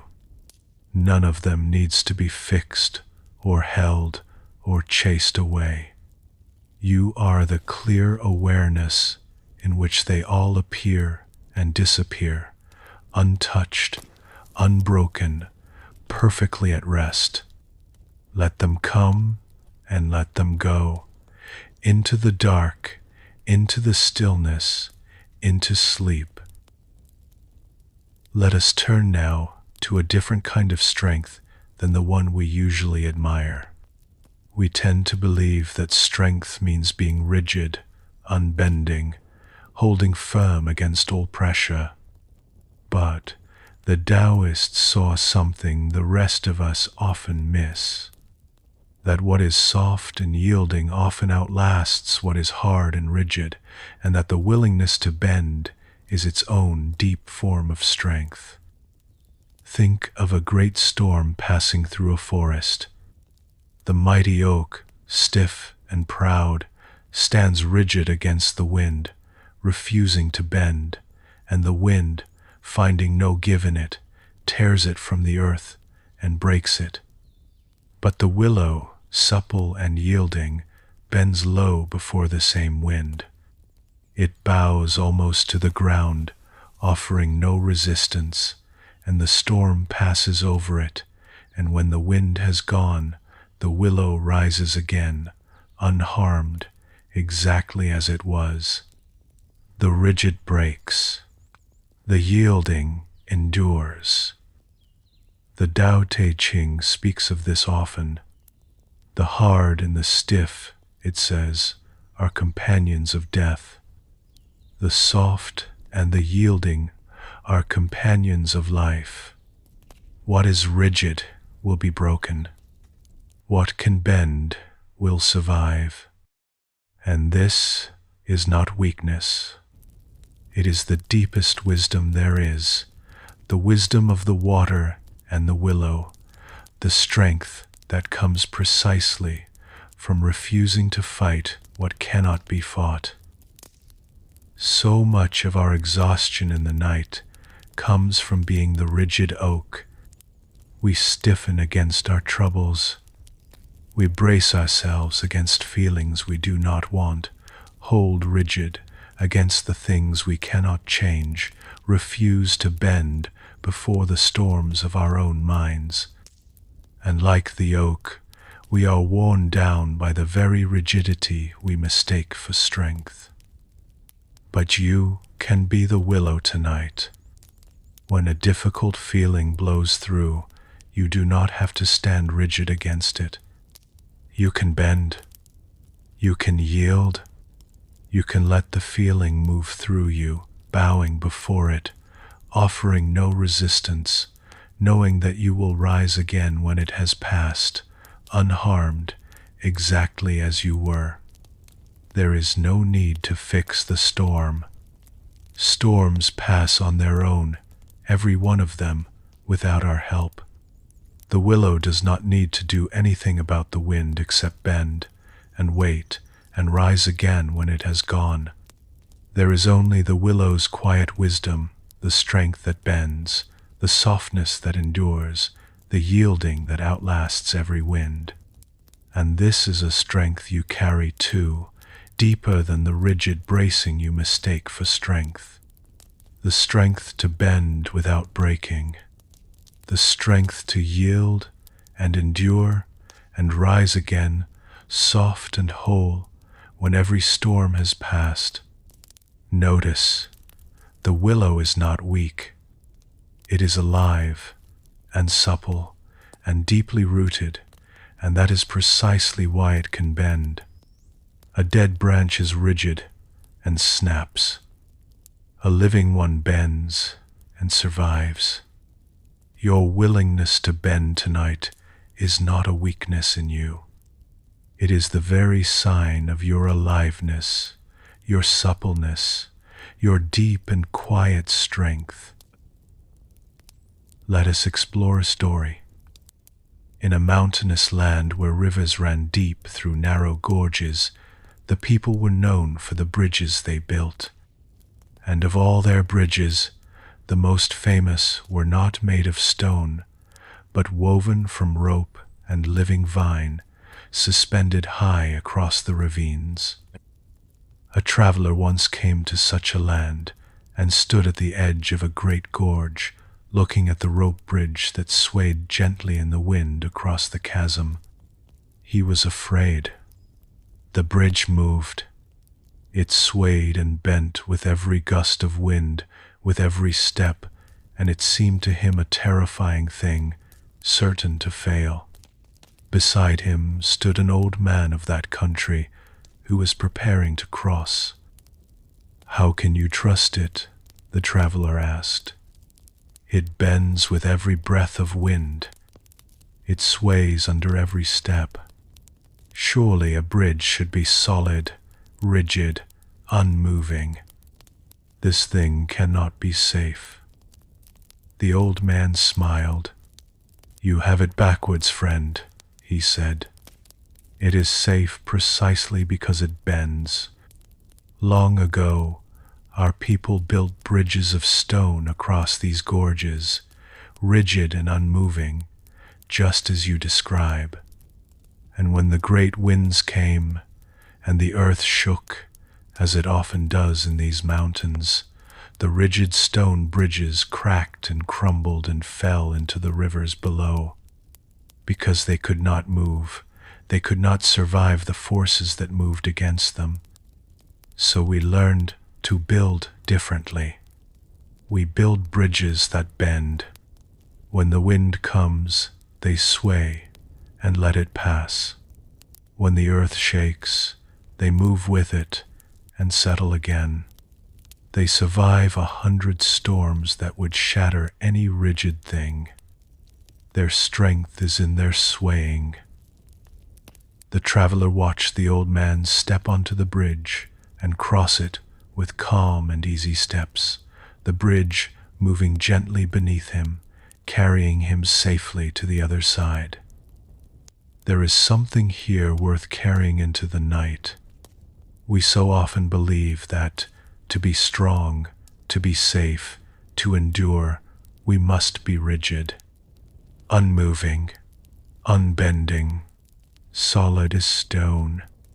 And so, when the winds of life blow through us, when feelings shake us, when troubles press against us, we stiffen and resist, certain that any bending is a kind of failing. But the rigid bridge is the one that falls. It is the bridge that can bend, that can sway with the wind and move with the trembling earth, that survives. And you, tonight, are allowed to bend. When the worries blow through you, you can sway and let them pass. When difficult feelings shake you, you can move with them gently and settle again when they have gone. You do not have to be rigid to be strong. You do not have to hold yourself stiff against every wind.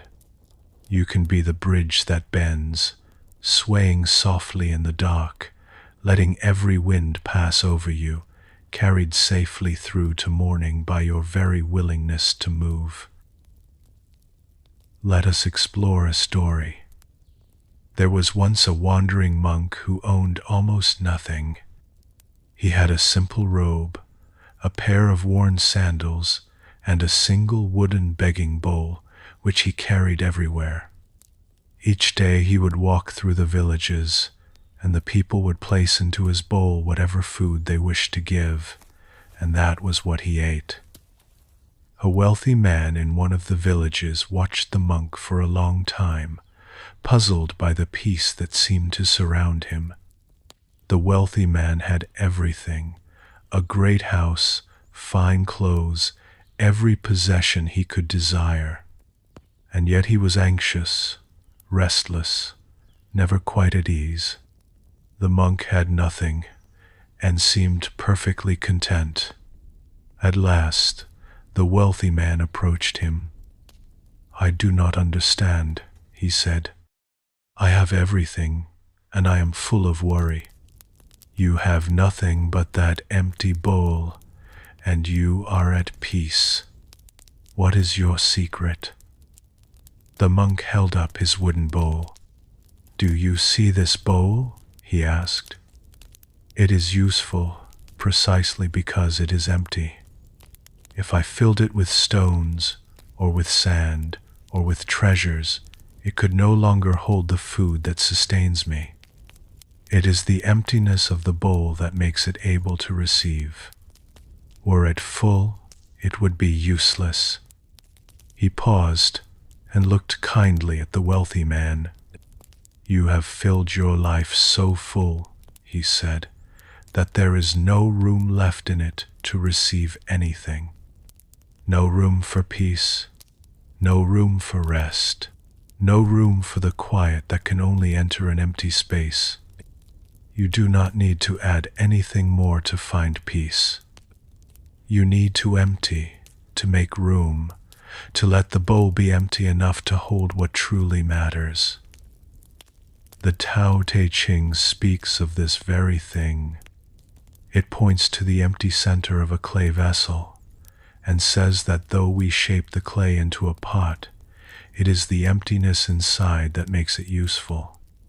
We work with what is there, but the usefulness comes from what is not there, from the empty space at the center. The same is true of a room.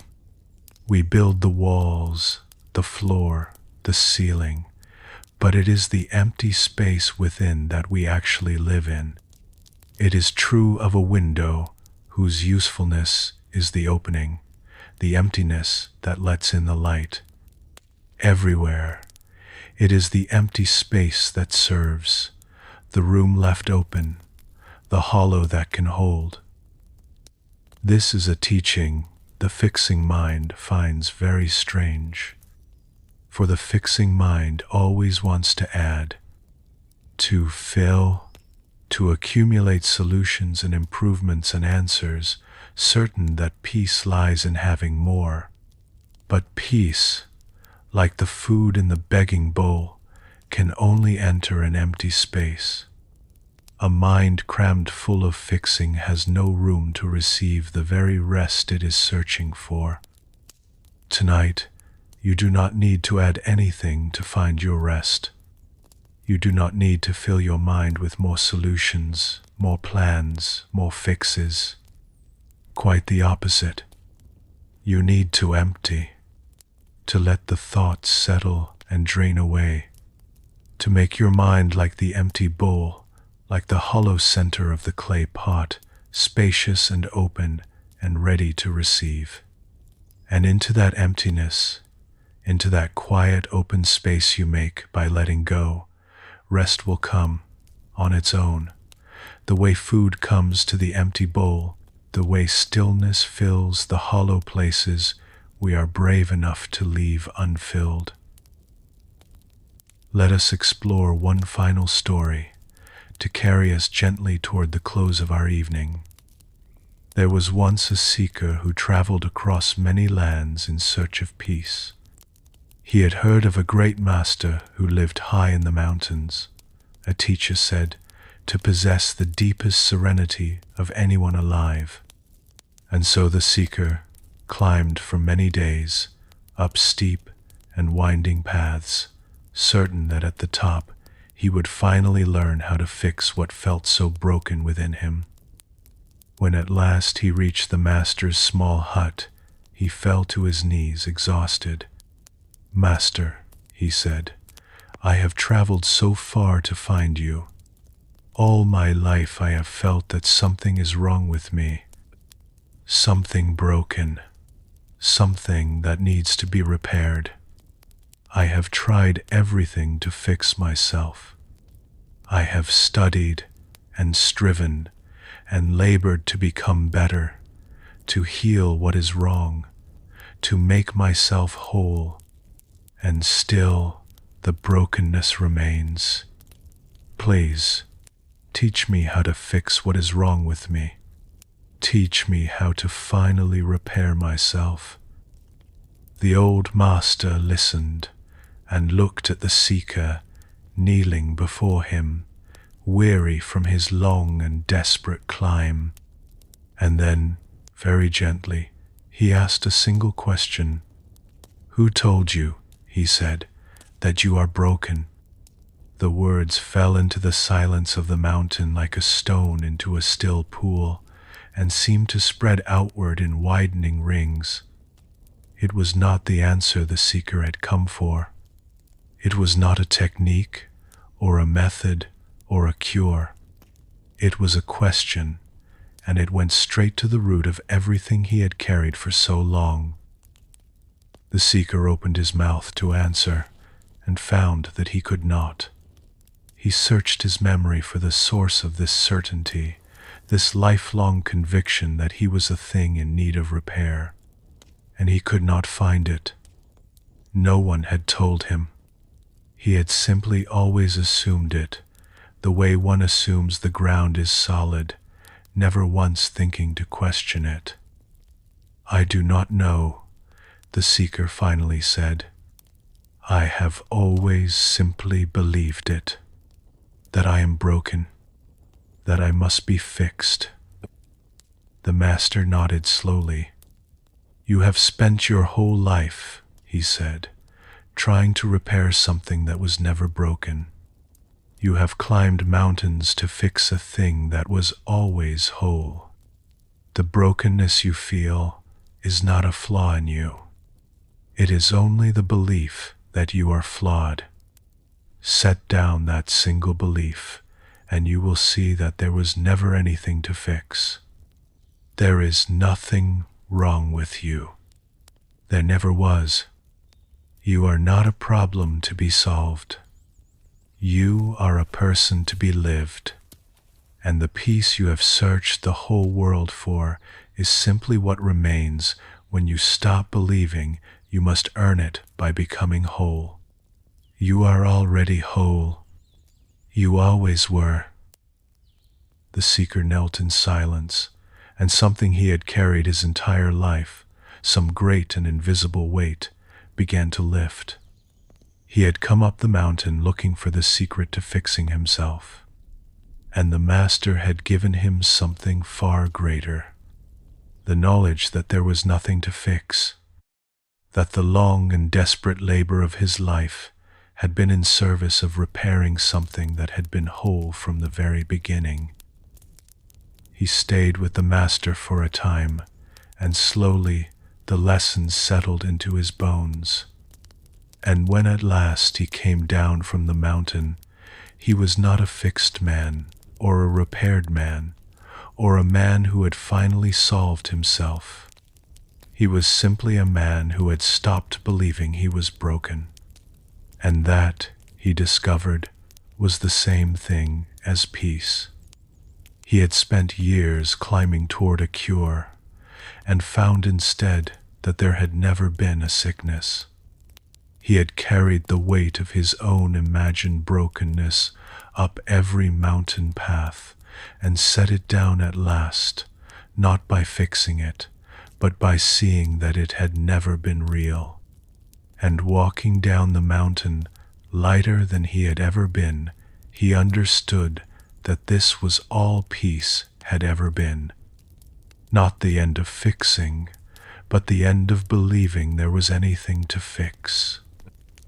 Perhaps you have climbed your own long mountain carrying the same belief, that something in you is broken, that you must be fixed before you can rest, repaired before you can be at peace, made whole before you are worthy of the simple quiet you long for. But who told you that you are broken? Where did that certainty come from? Tonight, you might set it down, just for a while, just to see. Set down the belief that you are a problem. Set down the lifelong labor of fixing yourself.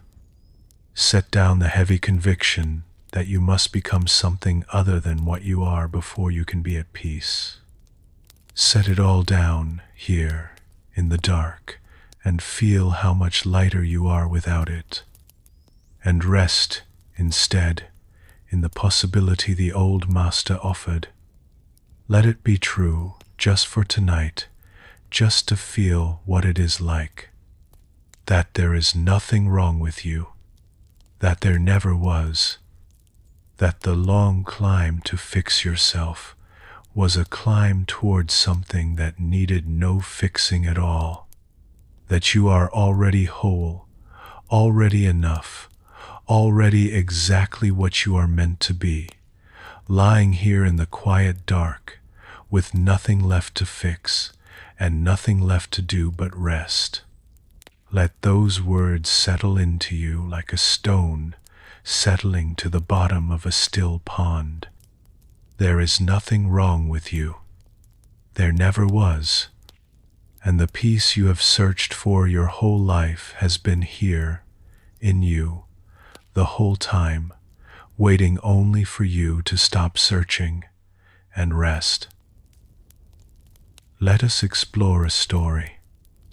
A man was walking home along a country path as dusk fell, the light growing dim and gray.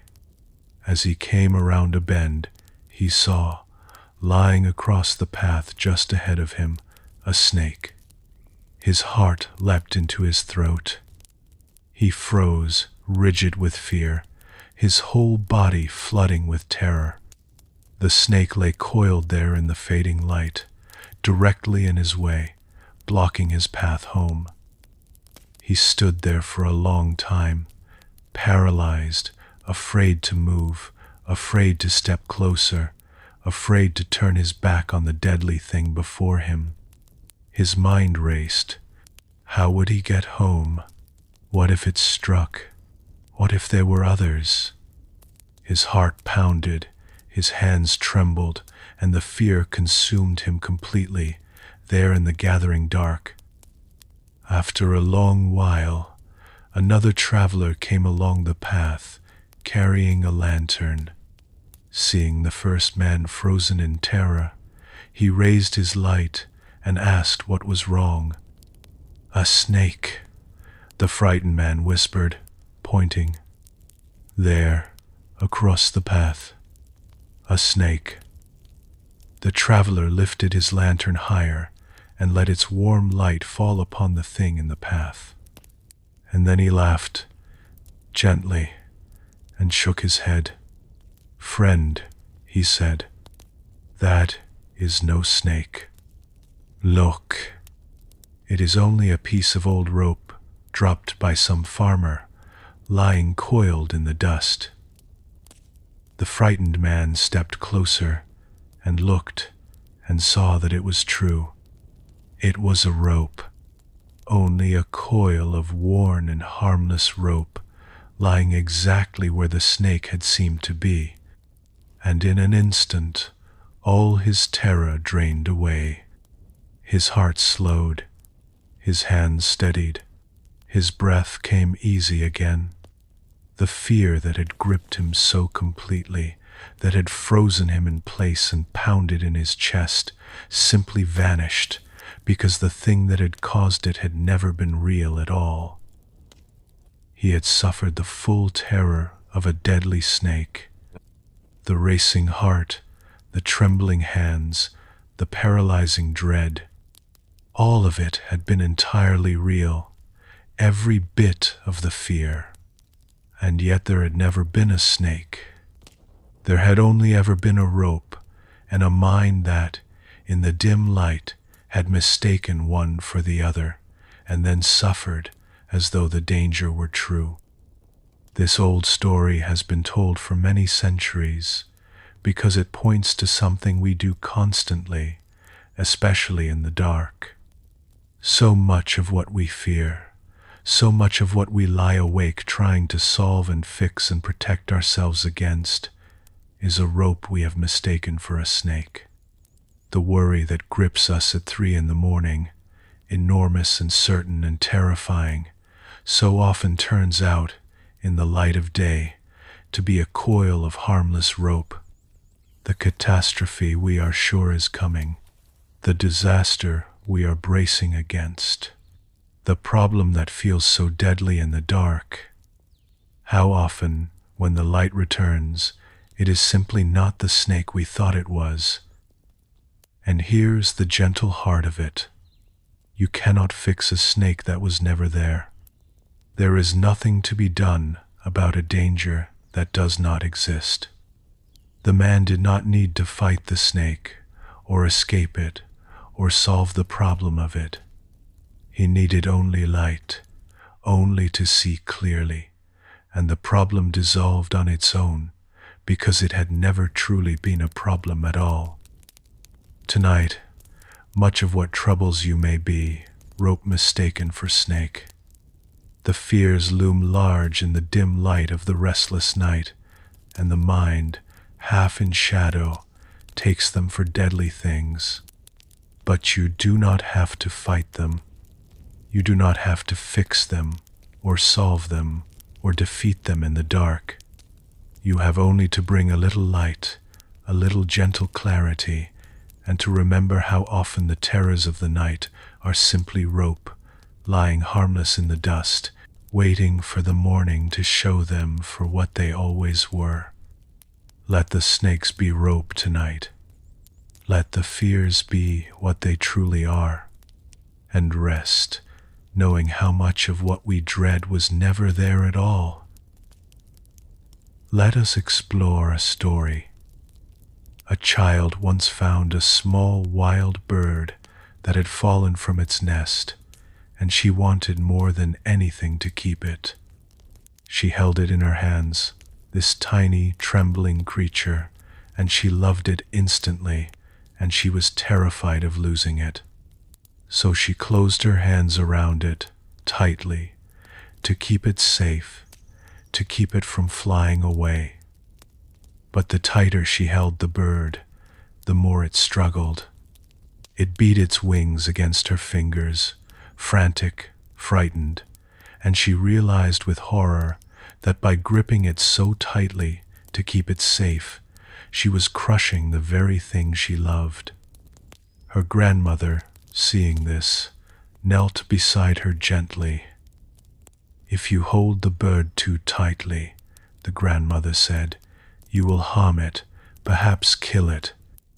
But if you open your hands completely, it may fly away. There is only one way to hold a wild thing. You must open your hand and let it rest there freely, free to stay and free to go. Only then is it safe. Only then can it be at ease. Only then might it choose to stay." The child slowly opened her hands, and the little bird, no longer crushed, no longer frantic, sat for a moment on her open palm, calm now, breathing, resting.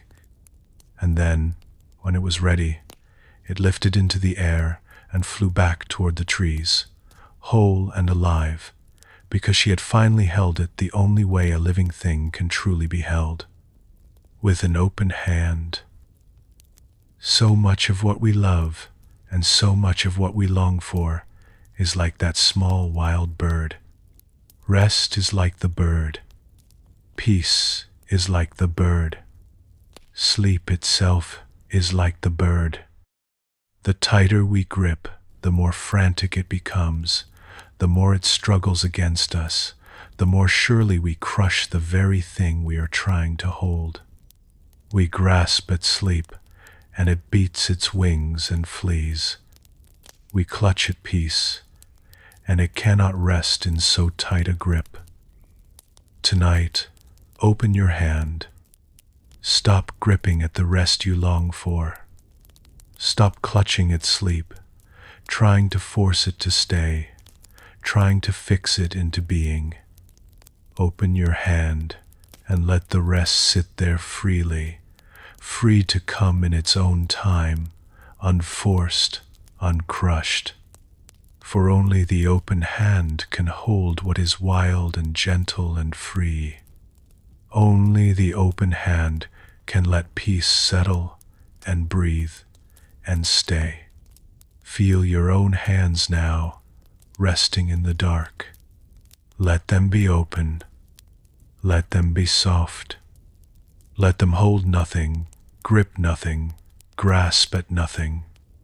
And let that openness, that soft and easy openness of the hands, spread slowly through the rest of you until your whole self is open, ungrasping, at ease, a place where the wild bird of rest might finally choose to land.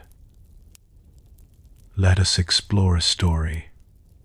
Two travelers were crossing a wide desert together, walking for many days under the vast and silent sky. One of them was restless, always talking, always planning, always fretting about how far they had come and how far they had yet to go, always trying to solve the journey rather than simply walk it. The other was a quiet monk who walked in peace, saying little, his face calm beneath the wide sky. On the third day, the restless traveler could bear it no longer. "How can you be so calm?" he demanded. "We are in the middle of nowhere. Anything could go wrong. We could lose our way. We could run short of water. We could meet with any number of troubles. My mind will not stop turning over everything that might happen, everything I must prepare for, everything I must somehow control. How do you walk so peacefully through all this uncertainty?" The monk walked on a few steps in silence. Then he said, "Do you see how I carry my pack?" The traveler looked. The monk carried his small pack loosely on his back. Its weight settled easily, swaying gently with his steps. "Now look at how you carry yours," the monk said. The traveler realized that he had been gripping the straps of his pack with both hands, white-knuckled, holding it rigidly against his back, his shoulders tight, his whole body clenched around the weight of it. He had been carrying the same load as the monk, but he had been fighting it the entire way, gripping and straining and exhausting himself against a weight he had to carry regardless. "The desert is the same for both of us," the monk said gently. "The uncertainty is the same.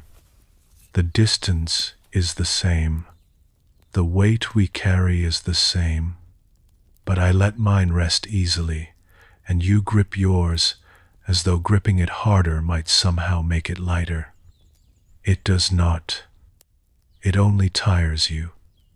The load is the load. You cannot fix that by clenching against it. But you can carry it loosely and let it rest where it rests and walk in peace beneath the same sky that frightens you only because you are fighting it. There is wisdom in this for the long nights, which can feel like their own wide desert. We cannot always change the weight we carry. The uncertainties of our lives are real. The troubles we face will not vanish simply because we wish them gone, but we can choose how we carry them. We can grip them with both hands, white-knuckled, fighting every step, exhausting ourselves against a weight we must carry anyway. Or we can let them rest easily, carry them loosely, and walk in peace through the very same uncertainty. Tonight, notice how you are carrying your load. Notice the grip, the clench, the white-knuckled fighting against weights you cannot set down tonight. And then, gently, let your grip loosen. You do not have to fix the weight. You do not have to solve the desert. You have only to carry what you carry a little more loosely, to let it rest where it rests, and to walk on, softly, in peace, beneath the wide and quiet sky of the night. The weight does not change, but everything else can. The clenched shoulders can soften. The white-knuckled grip can ease. The fight against the load can quietly end. And the very same journey that exhausted you when you fought it can carry you gently when you stop. Let us explore a story. In a quiet monastery in the mountains, where the winters were long and deep, a young monk sat by a window one snowy night, troubled and unable to sleep. His mind was heavy with a problem he could not solve, turning it over and over, and the more he wrestled with it, the more stuck he became. An old monk found him there and sat beside him in silence, and together they looked out at the snow falling softly in the moonlight, gathering on the branches of an old pine tree just beyond the window. For a long time neither spoke. They simply watched the snow accumulate on the pine branches, heavier and heavier, the boughs slowly bending under the growing weight. And then, as they watched, one branch, laden with as much snow as it could hold, dipped low, and the snow slid from it all at once, tumbling softly to the ground. And the branch, suddenly free of its burden, sprang gently back up, light again, swaying in the cold air. "Watch the branches," the old monk said softly. "They do not fight the snow. They do not stiffen against it or strain to throw it off. They simply bend, lower and lower, accepting the weight until the moment comes when the snow slides off on its own. And then they rise again. If a branch were rigid, if it refused to bend, the weight of the snow would break it. But because it yields, because it bends and waits, the snow releases itself in its own time, and the branch is never broken. The young monk watched another branch slowly bend and release its snow and rise. "Your problem is like the snow," the old monk said. "You have been stiffening against it, straining to throw it off, trying to force it away. But perhaps you might be like the branch instead. Bend under the weight of it.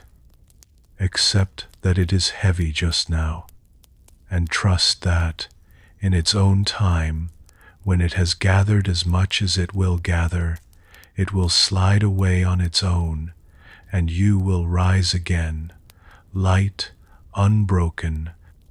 You do not have to throw off the snow tonight. You have only to bend and wait and let it fall when it is ready." There is deep rest in this teaching for a mind weighed down in the night. We so often try to force our burdens off, to throw them from us through sheer effort, to fix and solve and resolve them before we will let ourselves bend. And like a rigid branch, we risk breaking under weights we refuse to simply carry for a while.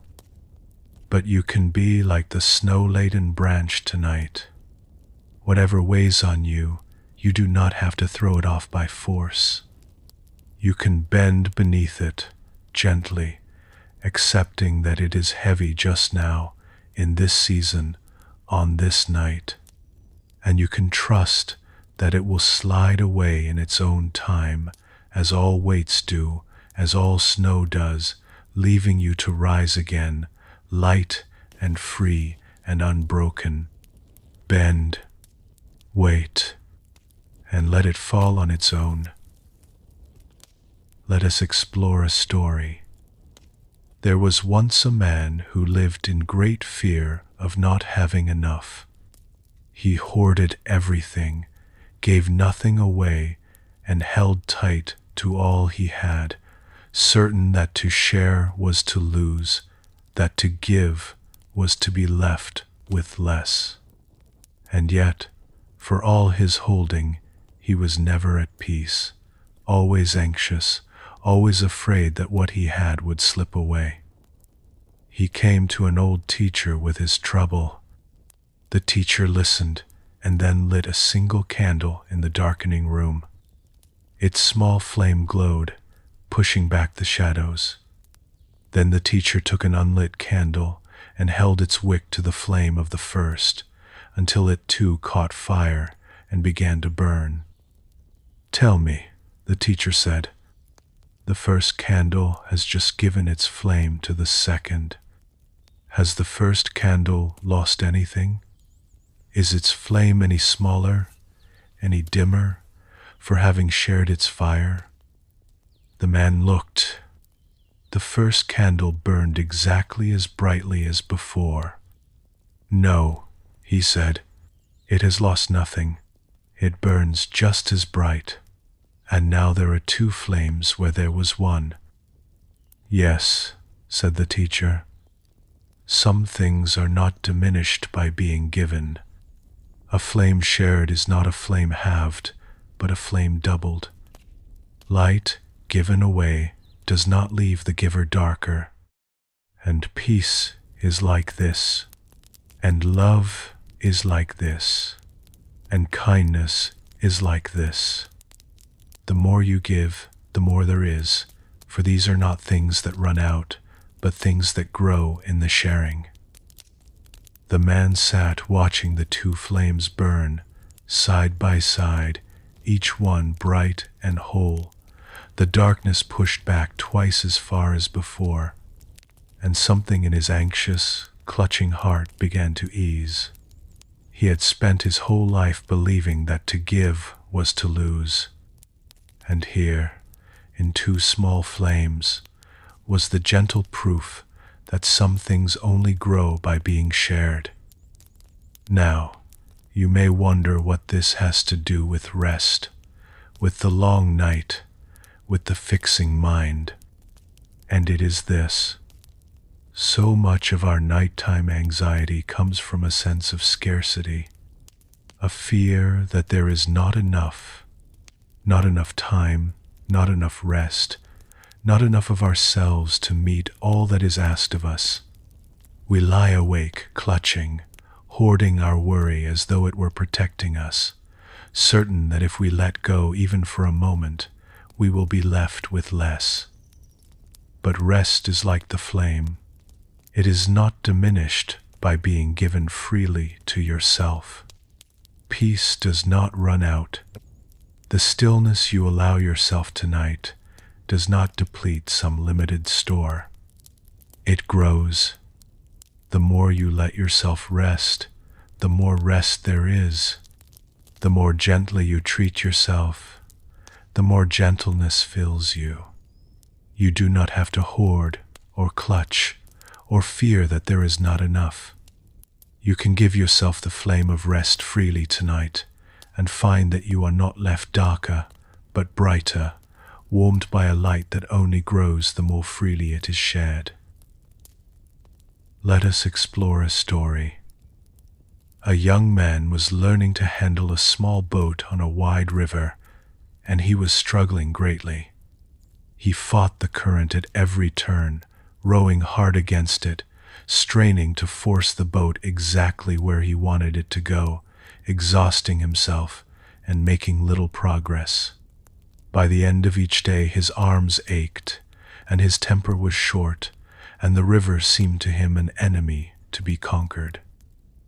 An old boatman watched him for several days, and finally came to sit with him on the bank as the young man rubbed his sore and blistered hands. "You are working too hard," the old man said. "I have watched you fight the river as though it were your enemy.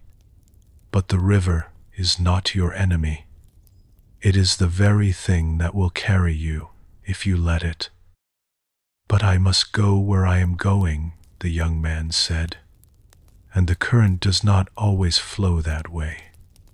I have to force the boat, or it will go where the river wants, not where I want." The old boatman shook his head gently. "A wise boatman does not fight the river," he said. "He reads it. He uses it. Where the current flows his way, he rests his oars and lets it carry him, saving his strength. Where he must cross the current, he does not fight it head-on, exhausting himself, but angles gently, working with the flow, letting the river itself do much of the work. He does not conquer the river. He cooperates with it. And so he arrives, rested, where the man who fights arrives exhausted, if he arrives at all." The young man considered this, looking out at the water moving past. "The river will flow whether you fight it or not," the old man said. "That much you cannot change. The only choice you have is whether to exhaust yourself battling it, or to work with it and let it carry you home. There is wisdom here for the long night which has its own currents. There are forces in our lives we cannot control, things that flow as they flow, regardless of how hard we fight them. The passing of time, the way things change, the feelings that rise and fall in us like the river's current. And we can spend our strength battling these things head-on, exhausting ourselves trying to force them to be other than they are. Or we can learn the boatman's wisdom and work with them and let them carry us. Tonight, stop fighting the river. Stop straining against the currents you cannot change. The night will pass as it passes. The feelings will flow as they flow. You do not have to battle them, or against current, exhausting yourself against what moves as it must. You can rest your oars. You can let the river carry you. You can work gently with the flow of the night, rather than against it, and let it bring you, rested and easy, to the far shore of morning. Let us explore a story. An old teacher was walking with a troubled student through fresh snow that had fallen in the night, covering the whole world in soft and silent white. The student was distressed, for he could not stop thinking about all his past mistakes, turning them over endlessly, trying to undo what could not be undone, trying to fix a past that was forever beyond his reach. The teacher said nothing for a long while. They simply walked, leaving a trail of footprints in the untouched snow behind them. After a time, the teacher stopped and pointed back at the footprints they had made. "Look at our path," the teacher said. "See where we have walked. Every step we have taken is recorded there in the snow behind us. Tell me, can you change the steps you have already taken? Can you go back and place your foot differently in a print already made?" "No," said the student. "What is done is done. The footprints are already there." "Yes," said the teacher.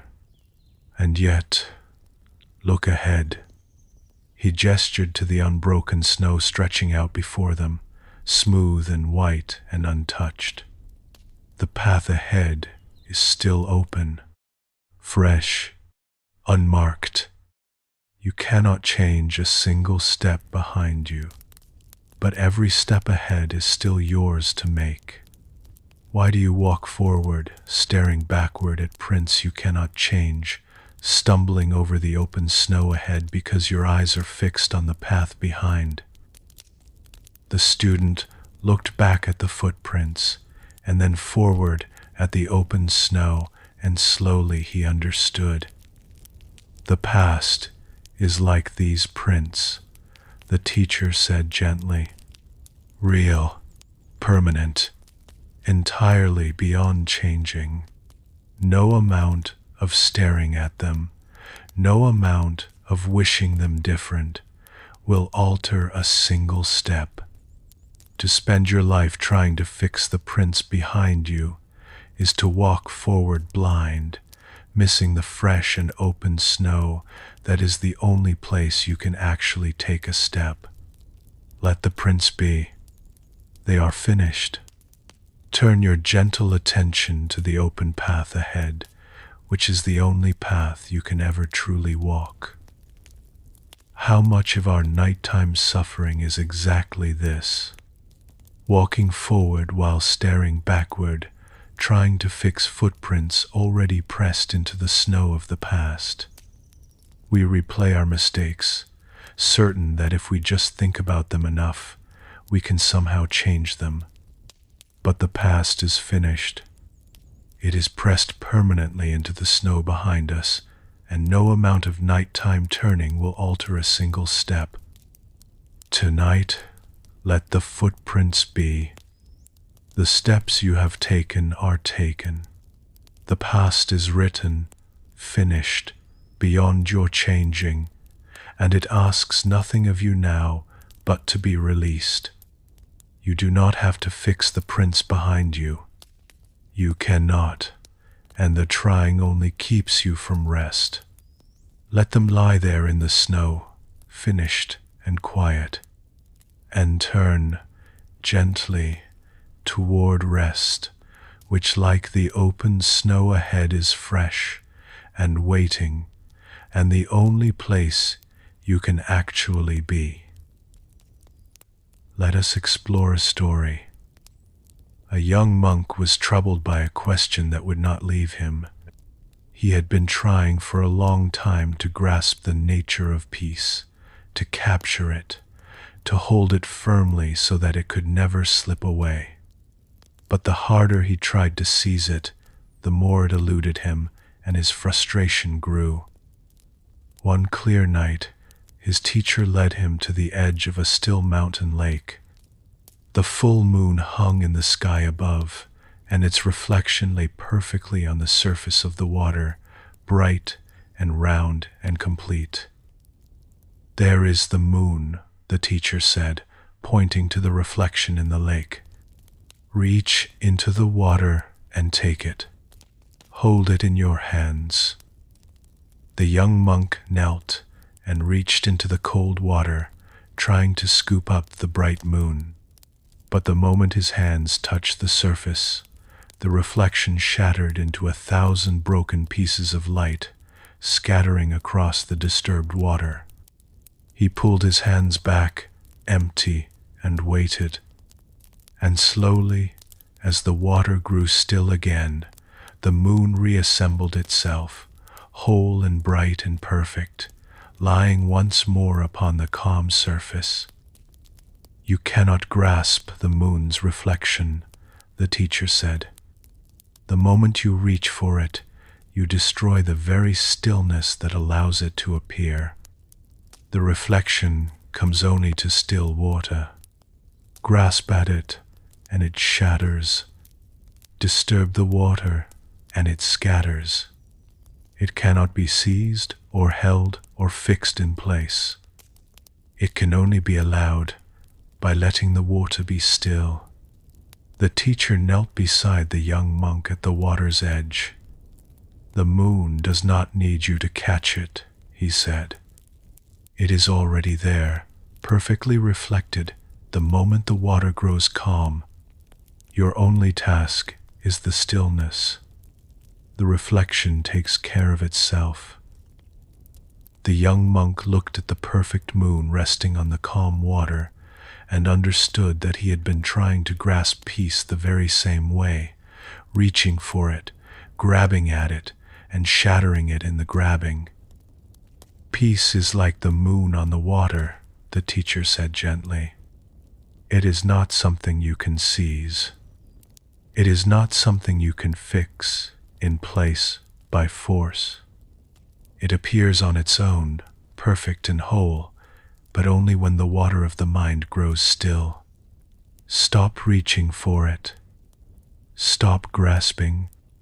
Let the water of your mind grow calm, and the peace you are chasing will appear on its own, reflected perfectly in the stillness, the moment you stop disturbing it with your reaching." There is a deep teaching here for the restless night. We reach for sleep and shatter it.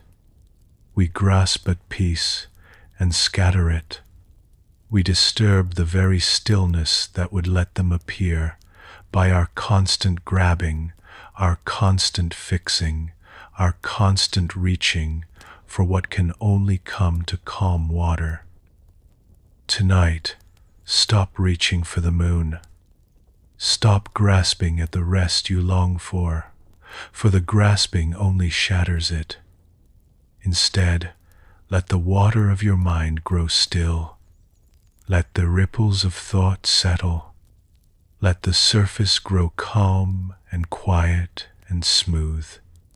And watch how the peace you are chasing appears on its own, perfect and whole, reflected in the stillness, the moment you stop disturbing the water with your reaching. You do not have to seize your rest. You have only to grow still and let it appear. Let us explore one more small story. In autumn, a student sat with his teacher beneath a great tree, watching the leaves let go of the branches one by one and drift slowly to the ground. The student was struggling with the idea of letting go, of releasing the things he clung to, and he asked his teacher how one learns to let go so completely. The teacher pointed up at the tree. "Watch the leaves," he said. When the time comes, they do not cling. They do not grip the branch in fear, straining to hold on.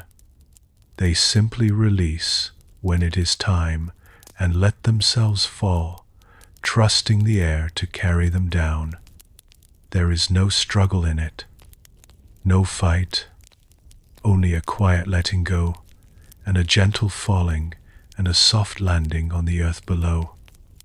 They watched a single leaf detach and spiral slowly down, turning in the air, unhurried, until it settled silently on the ground. The leaf does not fix its falling, the teacher said. It does not try to control the way it drifts, or steer itself, or land in any particular place. It surrenders to the falling completely, and is carried, and comes to rest. This is how to let go, not by trying hard to release, which is only another kind of gripping, but by trusting the fall, the way the leaf trusts the air, and letting yourself be carried gently down. Tonight, you can be like the falling leaf. You do not have to control your way into rest. You do not have to steer yourself towards sleep, or fix the manner of your falling, or manage the descent. You have only to release, gently, as the leaf releases, and trust the dark to carry you, turning softly, unhurried, down through the quiet air of the night, until you come to rest, light and easy, on the soft ground of sleep. Let go of the branch, trust the falling, and let yourself drift gently down into rest. Let us turn now to one last gentle image before our final stories carry us into sleep. It is the image of muddy water and of the stillness that clears it. Imagine a glass of water that has been stirred until it is thick with mud, cloudy and dark, so that no light passes through it. This is the mind at the end of a long and difficult day. Stirred up, churning, clouded with worry and thought and the constant motion of fixing. Now, how do you clear such water? This is the question the fixing mind always gets wrong. The fixing mind wants to do something, to reach in, to stir, to actively clear the mud away, to fix the cloudiness through effort. But you cannot clear muddy water by stirring it. The more you reach in and agitate it, the muddier it becomes. Every effort to fix it only clouds it further. There is only one way to clear muddy water. You must stop touching it. You must set it down and leave it alone and simply let it be still. And in the stillness, with no effort at all, the mud begins to settle. Slowly, gently, it drifts downward on its own, gathering at the bottom, and the water above grows clearer and clearer, until at last it is perfectly clear, and the light passes through it as though the mud had never been there. Not through effort, not through fixing, but through stillness and time and the simple willingness to leave the water alone. Your mind tonight is the muddy water, and everything in you wants to reach in and fix the cloudiness, to stir away the worry, to actively clear your own troubled thoughts. But this only stirs the mud. The clearing you long for does not come through effort. It comes through stillness, through setting the mind down and leaving it alone and letting the mud of the day settle on its own. So tonight, stop stirring. Stop reaching into the water of your mind to fix its cloudiness. Simply set it down. Be still and let the mud settle in its own time, drifting downward, gathering quietly below, while the mind grows clear above, all on its own, with no effort from you at all. The stillness does the clearing. You have only to stop stirring and let it. This is perhaps the hardest thing for the fixing mind to accept, that the way to clear the water is to do nothing, that the clearing happens not because of our effort, but because we finally stopped interfering. The mud knows how to settle. The water knows how to grow clear. They need only to be left alone in stillness, and they will do on their own what no amount of stirring could ever accomplish. Let us turn now to one more gentle truth before our stories carry us towards sleep. It is the truth of how little we actually need to do, and how much happens on its own, without our forcing it at all. The fixing mind believes that everything depends on its effort, that if it does not solve the problem will not be solved, that if it does not hold everything together through sheer force of worry, everything will fall apart. It is exhausting to carry this belief, this sense that the whole weight of things rests on your willingness to keep fixing, keep managing, keep straining through the night. But consider how much happens without you. Your heart beats all night long without your effort. Your breath moves in and out without your command. The blood flows, the body heals, the 1,000 quiet processes of life continue, every one of them, without your having to fix or manage or control a single one. While you sleep, deeply and completely unconscious, your body does the vast and intricate work of living, all on its own, far better than your worried mind could ever direct it. There is a great trust to be found in this. If the body can be left to its own wisdom, beating and breathing and healing without your help, then perhaps so can much else. Perhaps the things you lie awake trying to fix are also unfolding according to a wisdom larger than your effort. Perhaps you do not have to hold the whole world together through worry. Perhaps, like the heart that beats on its own, much of your life is being quietly tended by forces that do not need your anxious supervision to continue. The Tao calls this the way things are. The river flows to the sea without being pushed. The seasons turn without being managed. The sun rises without anyone lifting it. And you, tonight, are part of this same vast unfolding, held by the same quiet wisdom that beats your heart and turns the seasons and carries the rivers home. You can rest. You can let go of the belief that everything depends on you. The night will turn to morning, whether you worry or not. So you may as well set down the worry and let yourself be carried, like the river, like the turning season, gently toward the rest that comes on its own. You have carried so much tonight. The weight of fixing, the weight of managing, the weight of believing that everything depends on your effort. Set it down. Just for tonight, set it all down. Trust the heart that beats without you, the breath that moves without you, the vast and quiet wisdom that turns the world while you sleep. You are held by something far larger than your worry. You always have been, and you can rest now, carried, like the river, gently home. Let us explore a story. There was once a teacher who was known for his deep peace, and a student asked him how he managed to remain so calm even when the things he loved were broken or lost.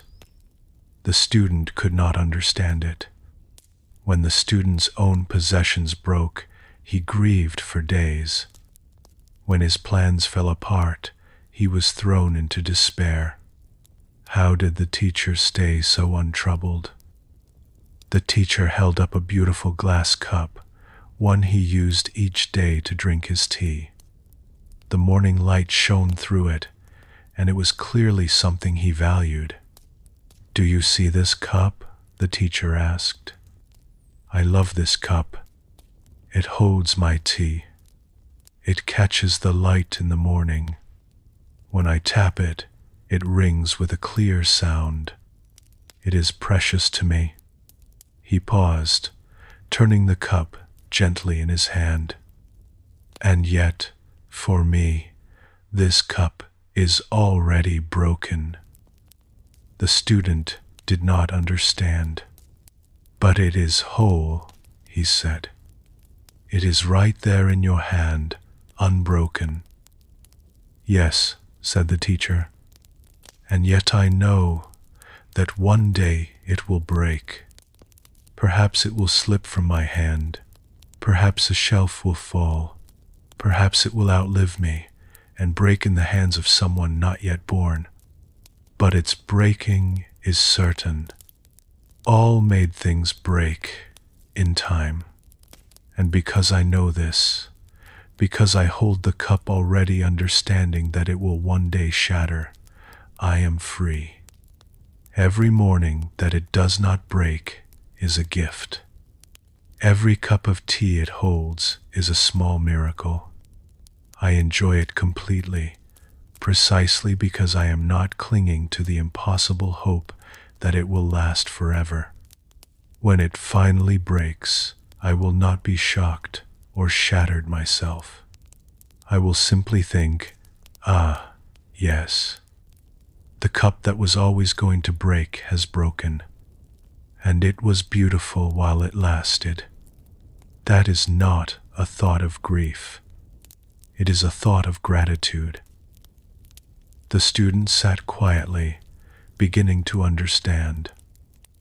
"This is not sadness," the teacher said gently. "It is the opposite of sadness.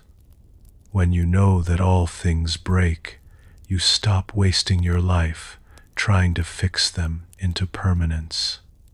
You stop clinging. You stop demanding that things last forever, which they cannot do. And in letting go of that impossible demand, you are finally free to love things as they are, fleeting and fragile and precious, here for a while and then gone." There is a deep peace in this teaching, though it sounds strange at first. So much of our fixing, so much of our nighttime worry comes from clinging to the hope that things will not change, will not break, will not pass away. We lie awake trying to secure the unsecurable, to make permanent what is by its nature passing, and it cannot be done, and the trying exhausts us. But what if you held your worries the way the teacher held the cup, already knowing that all things pass? The trouble you are turning over tonight will not last forever. Nothing does. This very difficulty, like the cup, is already, in a sense, on its way to being gone. And there is a strange freedom in seeing this. You do not have to fix what is already passing. You do not have to make permanent what was never going to stay. You can simply hold it gently, this passing trouble, this temporary night, knowing it will break and dissolve and be gone in time, and let that knowing free you to rest. There is no need to cling to this night, or to fear it, or to fix it into something other than it is. It is passing, even now, as you lie here. The hours are moving. The night is flowing toward morning. and you can let it pass, gently, like the cup that was always going to break, holding it lightly, loving it as it is, releasing it as it goes. Let us explore a story. A man was walking through a forest when, out of nowhere, an arrow struck him in the arm. It was a hunter's stray arrow, loosed by accident, and it caused him real pain. But the man, instead of tending to his wound, became consumed with rage. "Who shot this arrow?" he demanded. "Where did it come from? What kind of bow was it fired from? Who is responsible? And how dare they? And what will I do to repay them?" He stood there in the forest, the arrow still in his arm, growing angrier and angrier, demanding answers to all his questions before he would do anything else. And a wise traveler who happened upon him said, "Friend, you have been struck by one arrow, but look at what you are doing. You are firing a second arrow into yourself, and a third, and 100 more, with all your rage and all your questions. The first arrow wounded your arm. All these others are wounding your heart. Tend to your wound first. The questions can wait. The anger helps nothing. Pull out the arrow and let the rest go." The Buddha told a story much like this, long ago, to a student who was consumed with unanswerable questions. He said that a man struck by an arrow who refuses to let the doctor remove it until he knows who fired it, and why, and from how far, and what wood the shaft is made of, will die before he ever gets his answers. The wise thing, the Buddha said, is simply to remove the arrow, to tend the wound that is actually here, rather than demanding to fix and understand and resolve everything about how it came to be. How often, in the night, we are this wounded man, refusing to rest until we have answered every question. Why did this happen to me? Whose fault was it? How could it have gone differently? What does it mean? And what will come of it? And how do I make sure it never happens again? We lie there with the arrow still in us, firing 100 more through all our questioning, refusing the simple rest that would actually let us heal. But you do not have to answer every question tonight. You do not have to understand everything, resolve everything, fix everything about why things are the way they are. Those questions can wait for the daylight if they need answering at all. Tonight, there is only the wound to tend, gently, with rest. Only the arrow to set down, softly, without demanding to know everything about it first. Let the questions go, just for now.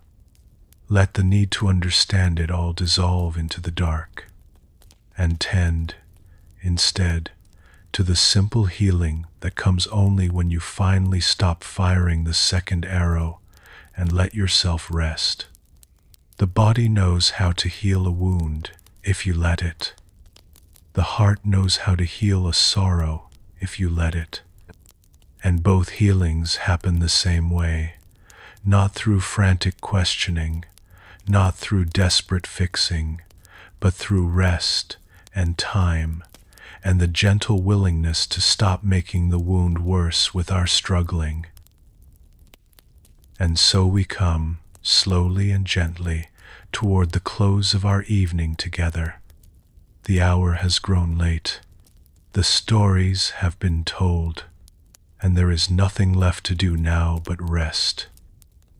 We began tonight with a single, freeing idea, that you do not have to fix anything tonight.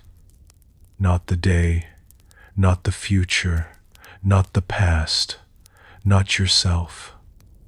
and we have wandered together through many gentle stories, each one a different doorway into that same quiet truth.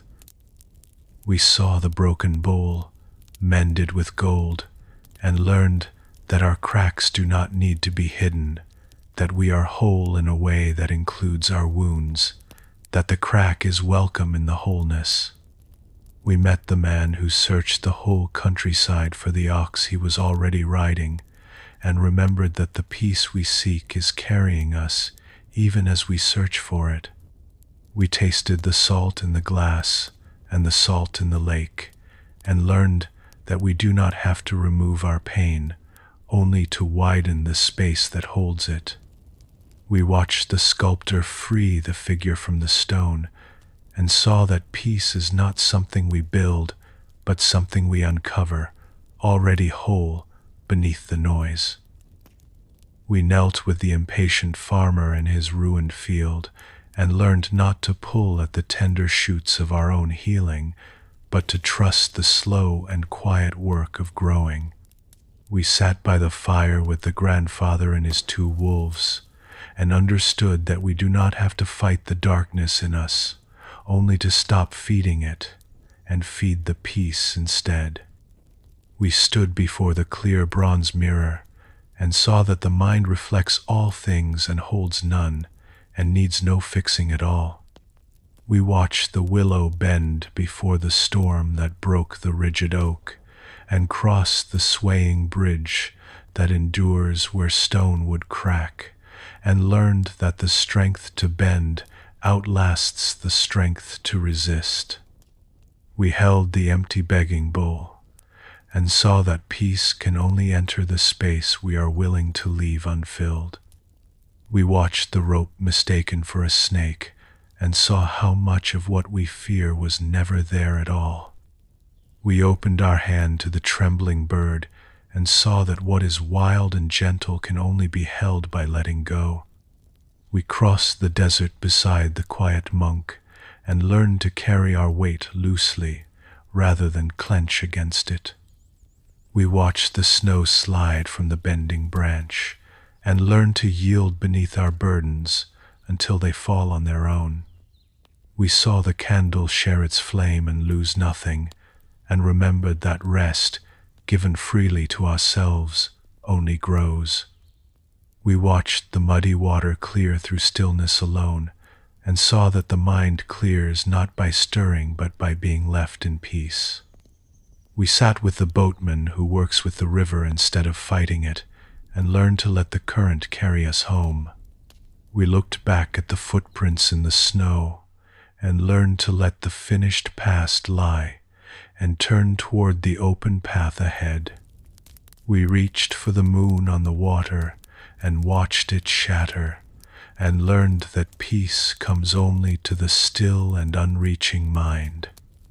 We watched the autumn leaf let go of the branch and trust the air, and learned to release without struggle, and let ourselves be carried down. We held the cup that was already broken, and found freedom in knowing that all things pass. We set down the arrow, and let the questions wait, and remembered that healing comes when we stop firing the second arrow. And we climbed the mountain with the seeker, and heard the question that dissolves a lifetime of struggle. Who told you that you are broken? Every one of these is the same gentle truth, seen from a different side. There is nothing to fix tonight. You are not a problem to be solved. You are not broken, and you never were. And the rest you have been seeking does not wait on the far side of some final repair. It is here, now, available, the moment you set down the endless fixing and allow yourself to simply be. Every story tonight pointed the same way, like many fingers all indicating a single moon. The broken bowl and the searching man, the salt and the statue, the willow and the mirror, and the still water under the moon, all of them saying gently, in their different voices, the same quiet thing. You do not have to fix everything tonight. You do not have to fix anything at all. You have only to let go and rest and be. And now, as the words begin to settle, let us take a little time to let the body soften from the top of the head all the way down to the feet. There is nothing to do here but listen and let it happen on its own. Bring a soft attention to the top of your head and simply let it soften. Let the scalp relax. Let the forehead grow smooth, releasing the small tensions gathered there through the long day. Let the space between your eyebrows open and ease. There is nothing to fix here, only softening. Let your eyes grow heavy and still, resting gently closed, the small muscles around them letting go. Let your cheeks soften, and the muscles of your face, which hold so much through the day, simply release. Let your jaw release, the teeth parting slightly, the whole jaw growing loose and easy, all its held tension melting away. Let your neck soften and your throat. Let your shoulders drop away from your ears, growing heavy, sinking down, releasing all they have carried today. Let the softening flow down your arms, through the upper arms, the elbows, the forearms, into the wrists and the hands. Let your hands grow heavy and warm against the bed, the fingers slowly uncurling, falling open, all their holding undone. All day these hands have held and gripped and worked and fixed. Now they can rest. There is nothing to hold tonight, nothing to grip, nothing to fix. Let the hands rest, open and soft. Bring your attention to your chest now, rising and falling, slowly, with each easy breath. Let it grow soft. Let the area around your heart feel warm and open and unhurried. Let your belly grow soft, rising and falling, asking nothing of you. Let the breath move on its own, gentle and slow, with no need to change it or fix it in any way. Let the softening flow down through your back, releasing all along the spine, from the top to the very base. Let your hips grow heavy, sinking down, fully held, fully supported. Let the softening move down your legs, through the thighs, the knees, the calves, into the ankles and the feet. Let your feet grow soft and heavy and warm, all the way to the tips of your toes. And now feel your whole body at rest, soft and heavy and warm, held completely by the bed beneath you.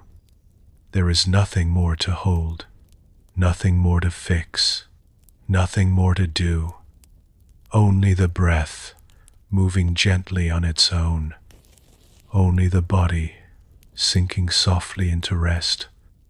Only this quiet, holding you, gentle and dark and kind. Feel how completely you are held. The bed beneath you, holding all your weight, so that you have to hold nothing. The dark around you, soft and close and safe. The night itself, vast and quiet, cradling you and everyone else who rests beneath it. You are held. You can let go. There is nothing left to fix, and nothing left to do, and nowhere to be but here, sinking softly, gently, into rest. You do not need to remember any of this. Not a single word, not a single story. If something settled gently into you tonight, Let it stay, and let it do its quiet work in you. And if it did not, let it go, freely, with nothing to fix and nothing to hold. There is no test in the morning, nothing to have understood, nothing to have gotten right. The wisdom in these old stories will be here again tomorrow night, and all the nights after, for as long as there are weary hearts seeking rest in the dark. These teachings are very old. They have soothed countless minds across thousands of years, and they ask nothing of you, not even that you remember them. They are simply here, like the moon, returning each night, offering the same quiet light to whoever looks up. Whatever has settled in you tonight will continue to settle in its own quiet time. Some of it now, some of it later, in an unexpected moment when you find yourself, almost without trying, letting something be unfixed, letting yourself be whole. That is the practice. Not perfection, not repair, just the gentle willingness to stop fixing again and again, and to let yourself and your life and your night simply be. You will forget this tomorrow and the next day and find yourself once more trying to fix the unfixable. That is no failure. The practice is simply to remember again, as often as you forget, that there was never anything to fix, and to set the tools down once more and rest. So let yourself rest now, completely. Let the body be heavy. Let the breath be slow. Let the mind grow quiet, with nothing left to solve. If a thought arises, let it cross your awareness like a reflection across a mirror and pass, leaving you clear. There is nothing to fix, nothing to mend, nothing to repair. There is only you, whole and enough, resting in the quiet dark. Whole, not because you fixed everything, but because you were always whole. Enough, not because you finished everything, but because you were always enough. Resting, at last, not because every problem is solved, but because you have finally set down the impossible task of solving them all tonight. You do not have to fix the night. You only have to let it hold you. Rest now, and let the moonlight carry what you no longer need to mend. Sleep well. You were always whole.